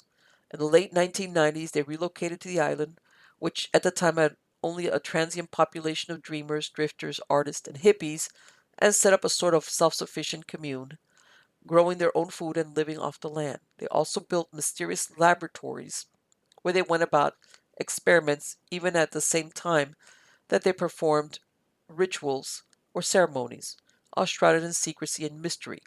Their ultimate goal, immortality. They believe that through various activities they can reach the next stage of human evolution, in which life eternal is possible, and it would be only the world and them. One of the members of the commune has ominously explained, "There won't be any new generations. We are the last generation. We won't permit the birth of people who are mortals. They are not needed." End quote. As soon as a group arrived, which is actually usually referred to as simply the group or the Russians, they immediately began gathering an air of mystique and legend about them. Rumors began to fly about, all fueled by the group's secrecy and the strange structures they built, such as a large green pyramid that sits among the scrub and foraging goats, like some inscrutable ruin from an ancient civilization. Another is a building built in the style of an ancient Greek temple covered with cryptic glyphs. Hold on, folks, I gotta take a drink. This is a really long story. Which was erected much to the chagrin of the other islanders. People began talking about how this mysterious group would perform miracles around the island and demonstrate magical feats, or how they were building an underwater tunnel that would lead to Libya. One resident gives an anecdote of the group's strange powers. Quote, "One day someone from the neighboring village asked us to help them move a heavy tree trunk. 6 of us tried to get the piece into his truck. In vain. Then 2 really skinny men came. They just said, okay, let's do this. And they did." End quote. There are also many stories and rumors that it is hard to know where any real facts end and fantasies begin. Norwegian filmmaker Yorgos Mustakis, who has made a documentary on the island and its mysterious group, has said some of these rumors. Many urban legends surrounded this group. Some thought that they came to this island to get cured from radiation. Others were saying that they are spies working for the KGB or CIA, working on a top secret program. Most of these stories were told by people who had already met them and had seen their construction around the island. Although their exact methods for achieving their goals are not clearly known, it is mostly thought that the group's ideologies is a sort of hodgepodge mix of simple living, magical ceremonies and rituals, religions, esoteric philosophies, and scientific experiments and research, through which they aim to reprogram the human body and reach the immortality they think resides within all of us. To them, death is not inevitable, and that it can be warded off or even stopped. The members themselves are very cryptic and secretive about it all, with one commune member explaining in an interview with World Crunch, quote, "Our bodies present so many possibilities of change that we don't use. Why? Because we create a lifestyle in which change isn't needed, a dead world that viciously influences us and turns us into dead people. We think that is the true fundamental reason for death, the starting point of what we call psychological destruction. I used to work in a research center, and I saw my whole future ahead of me. I realized it was controlling me and driving me toward a certain kind of death. So I decided to change course, to not follow that path, and to create a different way of life for myself." End quote. Just how they exactly plan to do this is murky, although many people have tried to figure it out. And there were even supposedly intelligence agents who have tried to infiltrate the group to find what they are up to without much success. The closest anyone has come in perhaps a filmmaker, Mustakis, who believes that the group, which it must remember is composed of mostly former scientists, are not quacks or religious nut jobs, and that they know what they are doing. He has said of this, quote, "It is a huge study. The proof you are asking lies inside this study in the same way that the proof of, let's say, Einstein's relativity theory lies in the math. In the case of the relativity theory, of course, it was experimentally proven later in labs, the CERN accelerator, etc. But first, before this theory was tested in practice, it needed a working theoretical framework. To put it another way, yes, the scientists definitely have a theoretical framework that works." What is this mysterious group up to out there? What secrets have they found, if any? Mysterious groups like this have always attracted to them stories of the bizarre. They often sort of become larger than life, to the point where it's hard to disentangle fact from fiction. Whatever they are up to and whoever they are, they still seem to manage to keep their secret out on that little island surrounded by deep blue seas, and depending on how successful they have been, perhaps they always will. So, what are we dealing with here? Are there those individuals out there who have managed to stop the ravages of time and entropy to live possibly forever? Or is this all tall tales, smoke and mirrors? It is indeed fascinating to think that there may be real immortals out there walking around, those who have escaped the ravages of time and avoided the clutches of death. Who knows? Yet, they have probably kept up their taxes, because there are some things we cannot get away from no matter what magic we conjure up. That's very interesting, because some of these fountain of youths idea is because one of them is makes old men young, which means you age and then the fountain of youth reverses you. And then there's another version where it's that you become immortal. And then there's the other one, which is that you age very, very slowly. In other words, you live far longer, 100 and something years, but not like, when you see these stories about people that are over 100 years, that they're really like messed up, like, like their bodies are twisted, where in other words, you live 100 some years, but in much better health. In other words, the quality of your life. And so there's different interpretations of what supposedly the Fountain of Youth does. I've gone to the Fountain of Youth here in St. Augustine quite a few times. And whether Ponce de Leon really went out there right now, it's the big tourist draw along with, St. Augustine, etc. I know there's a lot of springs around here Down in South Florida, there was one called Chiquita State Park. They closed it down, and I went with it because I had some family members that lived close to it, and it was one of these natural springs, and it smelled like rotten eggs. But a lot of people would go there because it would really, really help with like their arthritis and joint problems and inflammation. So it always used. I don't understand why they closed it, but it was way back in like part of the Everglades, and you would go there, and it had all these springs just coming up all the time. And I mean, that's not the fountain of youth, but at the same time, there was some benefit as far as people going there. So again, but then again, you know, immortality, I don't know about that. That sounds great. I would love to live to very old age with good quality of life, but do I want to outlive all my family? Nah, I don't think so. Okay, back to Stranger Than Fiction stories. This one is titled The Memphis Murderess. In the winter of 1892, a gruesome murder was committed in public by a young woman, a graduate of the Higbee School for Young Ladies, where butchery was not on their curriculum. This is January 1892, Memphis, Tennessee. The city of Memphis was rocked by a scandalous murder that took place in daytime, in full view of various witnesses. There was no mystery as to who committed the crime, but the reason for the killing caused tongues to wag for years. Alice Mitchell murdered her former friend Frederica, aka Frida Ward, almost beheading her with a razor. The motive, as freely admitted by her, was because she wanted to marry Frida. She preferred to see her dead rather than be deprived of her love. Alice wounded Frederica's sister Jo, who was present during the crime, and tried to intervene.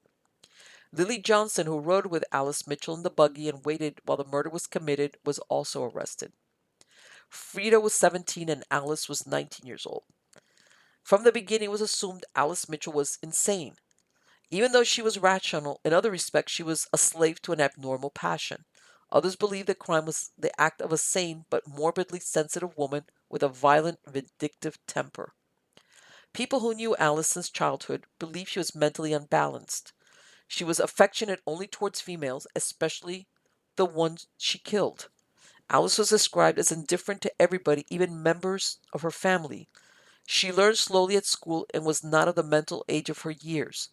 She was an expert shot with a rifle and amused herself by shooting sparrows in her backyard. Another pastime was to ride a horse bareback around the premises. Alice Mitchell's crime deeply embarrassed her parents, since she was the daughter of one of the oldest and wealthiest families in the city, who up to that moment had an untarnished reputation. Alice's father, George Mitchell, was involved with the firm Mitchell and Bryson furniture dealers. She was the youngest of 6 children. The other girls who were attacked were of poor parentage but highly respectable. Alice, Frida, and Lily had met at the Higbee School, which was a fashionable girls' school in the city. The catalyst for the murder was when Frida's married sister Ada discovered letters in June of 1891 that described Alice's obsession with Frida. She forbade Frida to write or speak to Alice. Ada then wrote a letter to Alice's mother and called the attachment abnormal. Part of what Ada had discovered was that Alice tried to persuade Frida to run away with her, saying she wanted to marry her. Frederica Ward's mother had died when she was 8 years old, and she and her sister Jo lived with her sister Ada Volkmar for the last 2 years at Gold Dust, Tennessee. Obedient to her older sister, Frida cut off all contact with Alice for 6 months. The Ward sisters had been visiting friends in Memphis and intended to go home to Gold Dust on the steamer Oralee. They were with a friend, Christina Purnell, and as they crossed Front Street at Madison, a buggy occupied by Alice Mitchell, Lily Johnson, and her nephew, Thomas Mayer, 6, drove up to the custom house. Alice Mitchell got out of the buggy and followed the trio. When they were halfway between Front Street and the railroad tracks near the levee on the ice-covered walk, Mitchell overtook them and, drawing a razor, slashed Frederica. Jo Ward tried to intervene and screamed, "You shan't hurt my sister," and struck Alice Mitchell with her umbrella, knocking her down. The murderers recovered and after one sweep with their razor at Jo Ward, wounded her on the left breast. Then she turned back to Frederica, who was running toward the river with blood streaming from several wounds in the face. It was theorized that she thought if she could reach the steamboats on the levee she would be safe. However, she forgot the slippery condition of the walk, and when she reached the end of the walk she turned to find Alice Mitchell close upon her with the bloody razor. Realizing she couldn't make it to the boats, she headed towards a railroad flagman who was standing with his back to the girls watching a train. Before she reached him, Mitchell reached her and, grasping her with her left hand, threw her head back and cut her throat, through the socket of one jawbone to the other, severing the jugular vein, carotid artery, windpipe, and esophagus. Alice Mitchell ran back up the hill, and when she made it to the buggy said quietly, "I've done it." Then she got in, seized the reins, striking the horse savagely with a whip, and driving rapidly on Front Street to Court Street. She went to her home at 215 Union Street. The dying girl was put into a wagon, which was driven to Dr. Rogers' office. However, by the time they arrived, she had died.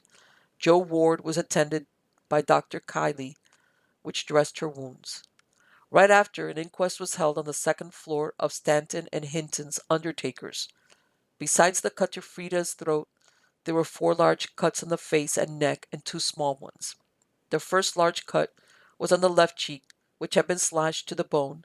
Another made a gaping wound in the chin. Another had split her upper lip, and the fourth was a slash to the throat, literally from ear to ear. Joe Ward testified at the inquest that when Alice Mitchell was attacking her sister, she said, "I want to die anyhow." She said that she didn't know a reason for the attack except that her sister wouldn't go to see Alice, and if they met on the street, they wouldn't speak to her. Police Chief Davis and Sergeant Ed Kehoe went to the Mitchell residence to make an arrest about 30 minutes after the tragedy. Alice did not exhibit the least emotion when she was called downstairs to meet the police chief. Her face and movements denoted sullen resignation. She was listless and careless and said nothing, only saying to wait for her father to arrive before taking her away. Mitchell wore a black veil that completely concealed her features when taken into the police headquarters, accompanied by her father. A reporter from the Appeal Avalanche interviewed her, and her statement agreed in everything that Lily Johnson had told the same reporter about what happened. She seemed to find satisfaction in talking, and expressed no remorse, and that she had done nothing monstrous. She said she couldn't bear to be parted from Frida and killed her because she loved her so well. She had used a razor taken from her father's shaving case. She shed tears when she talked about having parted with Frederica, but there was no emotion when she described how she killed her. Lily Johnson told a reporter that she had stayed at the buggy with her 6-year-old nephew after Alice Mitchell got off. 5 minutes later, Alice came running towards the buggy. Her hand and dress were bloody.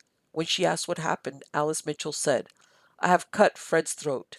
I don't know if I killed her or not, but I loved her so I couldn't help it." She described that Alice whipped the horse and drove off at a great speed. Lily told Alice that she had blood on her face. She said, "Don't wipe it off. It's Fred's blood, and you know how much I loved her." She said that when Alice Mitchell arrived at her home, she went upstairs and told her mother of having cut Frida's throat. Lily Johnson told the reporter the following, quote, "I have known of the infatuation Allie felt for Fred for some time. She confided to me her feelings and has often told me she wanted to marry Fred. I thought this remark very strange and told her that one woman could not marry another woman. She would say, 'Then I won't marry anyone.' She seemed completely wrapped up in her attachment for Fred. They were chums for 2 or 3 years, and their close friendship remained unbroken until last June, when Mrs. Volkmar, Frederica's older sister, wrote a letter to Allie's mother and broke the intimacy that existed between them. From that time, Allie was a changed girl. She seemed to be brooding over the estrangement. I would frequently be talking to her and ask questions on commonplace matters and get no response. And when I would remind her of my questions, she would answer, 'Yes, I hear you, but I am thinking of Fred. I can't live without her.' It was a few days after her mother received a letter from Mrs. Volkmar at Goldust that Allie came to me and said, 'I have been deceived.'" End quote. Lily described where things got worse when 2 weeks later, a letter she had written to Frederica was returned unopened. She said that Alice was jealous of Frida's men friends. Lily Johnson was arrested since it was believed she knew of Alice Mitchell's plan and had not tried to stop it. Mr. Mitchell and Mr. Johnson took quarters in the jail to be near their daughters, who shared the same cell. After 2 days' deliberation, the grand jury indicted both for murder with malice and premeditation. Both pleaded not guilty, but Alice's attorney entered an additional plea of present insanity. George Mitchell, Alice's father, hired the best attorneys money could buy. He hired former Secretary of War and Ambassador to Japan, General Luke E. Wright, and Colonel George Gant. Lily Johnson was represented by her neighbor, Malcolm Patterson, an unknown lawyer then, but later he was elected to Congress in 1900 and governor in 1907. The prosecutor was Attorney General George B. Peters, Jr., who had handled prosecution of cases in the area of murder, sexual transgression, and insanity. He had his own tinge of scandal attached to his family when its father, Dr. George Peters, had murdered Confederate General Earl Van Dorn in 1863 when he caught the general with Mrs. Peters. Sarah Bernhardt, who was appearing in Memphis at the time of the crime, visited Alice in jail and struck up a friendship with Alice. It's unknown why she would feel affinity towards such a heinous murderess. Alice Mitchell was taken to the Western State Hospital for the Insane in Bolivar to verify if she was a lunatic, or to find her sane and have her face trial. By February, Alice Mitchell's family was trying to find proof of a family lineage for lunacy. Her mother, Isabella Mitchell, nee Scott, married George Mitchell in 1856 and had 7 children before the birth of Alice when she was 44 years old. She had been treated for puerperal insanity after the birth of her first child and its subsequent death, and was treated for dementia in an asylum in Ohio after Alice's birth. She never appeared in the courtroom during the proceedings. They also claimed that a sister and an uncle of Mrs. Mitchell's were also confined in an asylum. Her sister, Maddie and Addie, testified that about the age of 12, Alice showed signs of nervousness and preferred boyish behavior. While they were still friends, Frederica had become engaged to Ashley Roselle, but Alice took laudanum in an attempt at suicide and Frida broke off the engagement. When Frederica moved to Gold Dust in 1891, they sent letters to each other using assumed names. Part of their letters were in a cipher they had worked out. During the trial, it came out that Alice planned to cut her hair, dress as a man, and use the name of Alvin J. Ward. If Alice's pastor at Grace Church wouldn't perform the ceremony, they would run away to St. Louis. Once on the stand, Alice was asked, "Why did you follow her?" "To cut her." "Why did you cut her?" "Because I knew I could not have her and I didn't want anyone else to have her." "You intended to kill her?" "Yes." "Why?" "Because I could not have her." In July 1892, Alice was adjudged insane and was committed to Bolivar Asylum. Her family paid for all her comforts. It was noted she practiced the French harp, was seen reading The Woman in Black by a reporter who visited her in the asylum. She had also put on 20 pounds. She would attend all the dances held for the patients and appeared to be very gay. She never referred to Frida or the murder. Frida's brother-in-law said of Alice, "She is a bad girl. She committed the murder at the dictate of a cold, wicked heart. She was no more crazy than I am." A rhyme was made up for Alice. "There goes that Alice Mitchell with Armstrong tightly bound down. For the crime she did in Memphis, she's bound for Bolivar now." It wasn't until March 1893 that the case against Lily Johnson was dismissed. At that time, she was suffering from consumption, and it was believed she wouldn't last a year. This appeared to be exaggerated in order to gain sympathy since Lily was still alive in 1930. Alice died unexpectedly in 1898 at the age of 25. Upon her death, it was said that she had died from tuberculosis, but those closest to the case said she had taken her own life by jumping into a water tank at the top of the asylum building. Frida's grave was unmarked except by flowers for many years. Both of them are buried in Elmwood Cemetery in Memphis. And, the reason why they put this other girl, Lily Johnson, she was part of the trio. And of course, it was like that, you didn't commit the murder, but you knew about it and you didn't do anything about it. And yeah, and it's really funny because the family was trying everything they could to save Alice's life, because normally attaching, if a rumor got around that your family had a streak of insanity, that was a big stigma. Most people especially if the family had any type of money or reputation. They avoided that at all costs.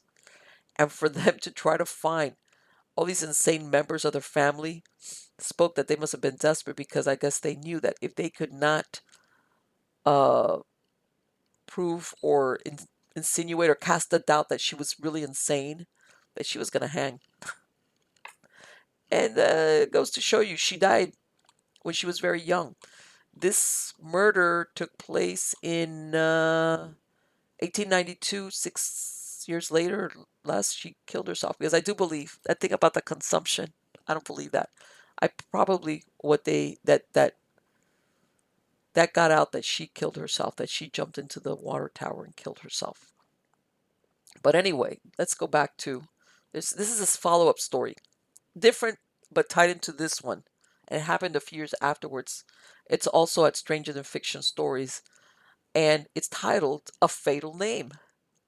When Frida Lesser was murdered in 1919, there was a comparison made to the killing of Frida Ward in 1897. Not only because of their name, but because they were slaughtered over love. In July 1919, the murder of a girl made the newspapers, mostly because she was the victim of morbid love and that her name was Frida. Her full name was Frida Lesser, and she was killed by Harry New because she refused to marry him, or at least that's the reason her murderer gave for putting a bullet through her brain. He killed her in Topanga Canyon, and after the deed drove around with her corpse in the car until he went to the police station in Los Angeles and surrendered himself with a full confession. Harry S. New Jr. claimed to be the common-law son of U.S. Senator Harry S. New of Indiana.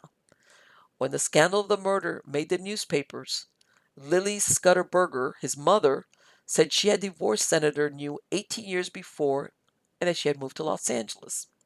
The senator's response was, quote, "The only thing I care to add is that the statements from any source that Mrs. Berger and I were ever either married or divorced at any time or under any name is absolutely untrue." End quote. In his initial confession, Harry New said that after taking his sweetheart for an automobile ride for several hours, he killed her, believing she was pregnant with his child. They had quarreled over the fate of the child and the date of the coming wedding, which was supposedly only a few days away. They stopped at Topanga Canyon, and when she leaned over to rest her head on his shoulder, he shot her dead with a revolver whipped from the side pocket of the automobile. It was immediately ascertained by the coroner that Frida was not pregnant. When told this information, he sobbed and beat his head against the bars until the jailers were forced to restrain him. He said, "I thought that Frida was going to become a mother, and she told me that she didn't want a child and refused to become a mother. So I shot her to keep her from what she meant to do. And now you tell me it was all a lie. I did what at the time I thought was right. I wanted to save her from what I thought she was going to do. I am ready to pay the price for my act." Harry New lived with his mother, and he had met Frida Lesser 6 months before at a furniture factory where they both worked. He was a truck driver and she was a stenographer. He had served in the army and enlisted with Battery A and went down to the Mexican border. He made corporal, however, he contracted tuberculosis and he had to leave the military. Frida was a daughter of Emil Lesser, a Latvian immigrant and proprietor of the St. George Hotel. He was a veteran of the Franco-Prussian War of 1870. He immigrated to America and settled in Birmingham, Alabama, where he acquired a great deal of property. Lesser was an intrepid businessman who belonged to different organizations in Birmingham. He was the Chancellor Commander of Germania Lodge Number 119. He was also on the committee of the German Democratic Club of Birmingham and owned the Metropolitan Hotel. In 1893, his first wife, Frida, died from pneumonia and heart failure. She was 28 years old.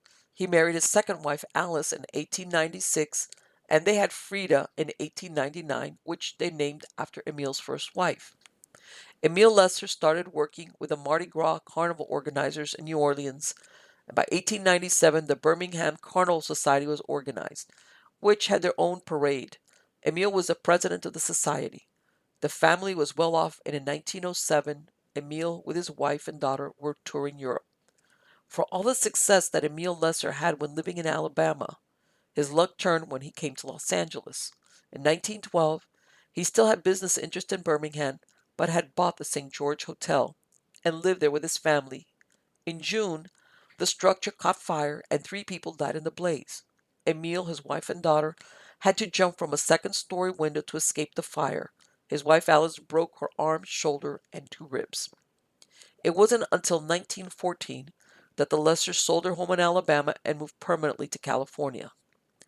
In the fall of 1915, Emile Lesser mysteriously drowned. He was known to have a weak heart, and 2 weeks before his disappearance, his doctor told him to stop bathing in the ocean. His clothing was found in a room in the Venice bathhouse. Since he was a punctual man, his family, who lived at 752 East Adams Street, became alarmed when he didn't arrive for supper. He had last been seen by the bath attendant around 2 p.m. Police combed the beach and sent out swimmers, but they didn't find any trace of the missing man. His doctor was convinced he suffered a heart attack. He was never found, and none would have believed that less than 4 years later, his daughter would join him in the hereafter. The life insurance companies, in which he was heavily insured, refused to pay indemnities without absolute proof of his death. 4 suits were begun, but the cases dragged along through the courts. The insurance companies contended Lesser had cause to disappear, since he was under surveillance by United States authorities as a suspected member of a group of German spies, and also in connection with a murder case in Alabama. Within a day of Frida's murder, Harry New declared he would plead temporary insanity and throw himself on the mercy of the court. He said, "I'm not afraid of death. I'm only afraid of one thing, and that is to face my mother." His mother had been visiting on the East Coast and was heading back to Los Angeles after hearing of the crime. Now he changed the reason for the shooting, saying she refused to marry him despite being pregnant with his child. The detectives then turned to a nurse who New said turned Frida against him by promising to relieve her condition of approaching motherhood. The nurse, when interviewed, flatly refused New's story. Then Mr. Claypool, an attorney friend of New's mother, proposed another motive for the murder. He said that New had once discussed with him the unfortunate circumstances of his birth, in that he was illegitimate, and that if he ever married anyone, he would tell the girl the truth of his birth. Did he tell Frida the truth only days before their marriage, and she changed her mind? The autopsy performed on Frida again confirmed that she was not pregnant. Frida's mother also insisted that her daughter was still a virgin. By the end of July, New's attorneys were planning to use the case of Gladys Dunn, who was sentenced to a year in the House of Corrections in Massachusetts for the murder of her 3-year-old son, as legal precedent, demanding that a manslaughter verdict be included with the blank verdict paper given the jury. Dunn got lenience because it was held she was temporarily insane when she shot her son. Eventually, New was charged with murder in the first degree. His defense team said their position would be that no admission will be made that New fired the fatal shot, and at the same time it will be contended that he was irresponsible when he made his confession. The inference was that he had not killed her and that she had committed suicide. In December, when the case came to trial, Edna Clancy New's younger half sister told the court that unwittingly and unintentionally she precipitated the tragedy. She said, quote, "I told Frida a few days before the shooting that Harry should never marry, that he was not fitted to have a wife and a home, and Frida agreed with me after she had heard it all." End quote. She said she had gone first to Harry to tell him to realize the hopelessness of his plans to marry Frida, and that Harry never mentioned that Frida was pregnant. He flew into a fury and stormed away, declaring he would marry Frida at once. Edna then went and spoke to Frida about Harry's past, rather than see their lives ruined. She convinced Frida to postpone the marriage until her mother returned from her trip from the East. She said, quote, "I introduced Harry to Frida at the place where we all worked. We all liked Frida. He seemed to fall in love with her at first sight. They started to go together, and I did not think much of it until they began to talk of getting married. Then I talked to Harry and tried to get it out of his head. He wouldn't listen, and I went to Frida. I told her she shouldn't marry him because he had been insane and was incapable of providing for her." End quote. Edna Clancy told how her brother used to come to his mother time after time up until very recent years and ask, Why doesn't father take us home to live with him? The mother would reply, That would be impossible, Harry. Your father is married. Jail attendants, trustees, and newspaper reporters who had contact with Harry New since his arrest came to the witness stand and described behavior that caused them to believe that New was irrational or insane. Deputy Sheriff Catlin described 4 incidents. In one, he found Harry New sitting up in bed one night laughing. When he asked what he was laughing at, New said it was nothing. On 3 occasions, he found New in bed at night with his clothing on and the covers pulled over him. He had to tell him to get up and take his clothes off. He believed fellow prisoners who told them his pet jail cat had been cooked and served as Belgian hare. New cried until he was told it wasn't true. Another incident involved a fight between 2 prisoners, where he seemed uninterested and walked about as if nothing was going on. When the sheriff was asked if New was feigning insanity, he replied, If he was feigning for a long time. I think New is more insane than many men who have gone from the jail to Patton. Nat Ledford, who was acquainted with New, said that in 1911 and in 1916, he too found him in bed with all his clothing on, including his shoes. New had explained his behavior by saying he wanted to be ready to leave in a hurry, as some men had been following him ever since he left the border, where he served in the Indiana National Guard Field Artillery Regiment. Ledford said New quit his job at Riverside because he said the men were following him. Another acquaintance of Harry New, named Stephen Kessler, said that he had an extremely bad temper. He said, if New got mad, he would be likely to pick up a club or a rock and hit the person he was angry at without stopping to think it over. Another jail attendant, Deputy Sheriff Rogers, said, I think New was off of his base, a man of unsound mind. I believe that he is insane. Other jail attendants testified that they observed New standing in the hallway as if bewildered, with no idea of where to go. Another attendant also found him in bed at night with his clothing on. He had asked New what he thought of the jury, and New responded, I haven't had time to think about it. I have been too busy. This was a very strange reply because, on the contrary, there was nothing to occupy the prisoner. A newspaper reporter said that New did not seem to realize the position he was in. A trustee said he found New hiding one night under a cot, and that New said people from Texas were after him. During the trial, alienists said New's mind was comparable to an 11-year-old, and that he suffered from hallucinations and heard mysterious voices speaking to him out of thin air. Harry New was convicted of second-degree murder and was sentenced to 10 years to life imprisonment, set to be served at San Quentin. His prisoner number was 33406. In April 1920, Harry New insisted on his innocence, saying that Frida killed herself, but he didn't want a new appeal and trial, stating that he wanted to protect his mother and sister from further humiliation. Lily Mae Berger believed her son had received a spiritual message which had caused him to place his trust in God and that God will eventually open the prison gates to him. Despite his protest, his attorneys did present an appeal, which was dismissed in 3 months after his conviction by the district courts. On October 5, 1922, Alicia Lesser, Frida's mother, died at the age of 50. This was the end of the Lesser family. Perhaps his attorneys thought that with the death of Mrs. Lesser, there would be no opposition to Harry New's application for commutation of his sentence. It was denied. 4 years later, his sister once more made another effort to have Governor Friend Richardson pardon him. It was not granted. In 1930, it was determined that Harry New must serve 36 years, with the last 10 years to be on parole. He worked in the prison as a chauffeur for Warden James Holohan. In July 1931, Harry New was released on parole after serving 11 years and 4 months. He went to live with his mother, who owned a chicken farm in the San Fernando Valley. Throughout the years, his father would declare to the newspapers that he had never had a relationship with Lily Mae Berger, and that Harry was not his son. Harry's mother, Lily Mae Berger, died on March 28, 1939, at her home at 15560 Sherman Way, Van Nuys. Strangely, in her obituary, she was listed as the mother of Edna May and Harry Clancy. Lily Mae Scooter, as she had once been known, had led a mysterious life. Much of it was explained during the preparation for Harry's trial. Once they knew the whole story, the defense team gave up the idea of having Mrs. Berger take the stand in order to avoid a scene.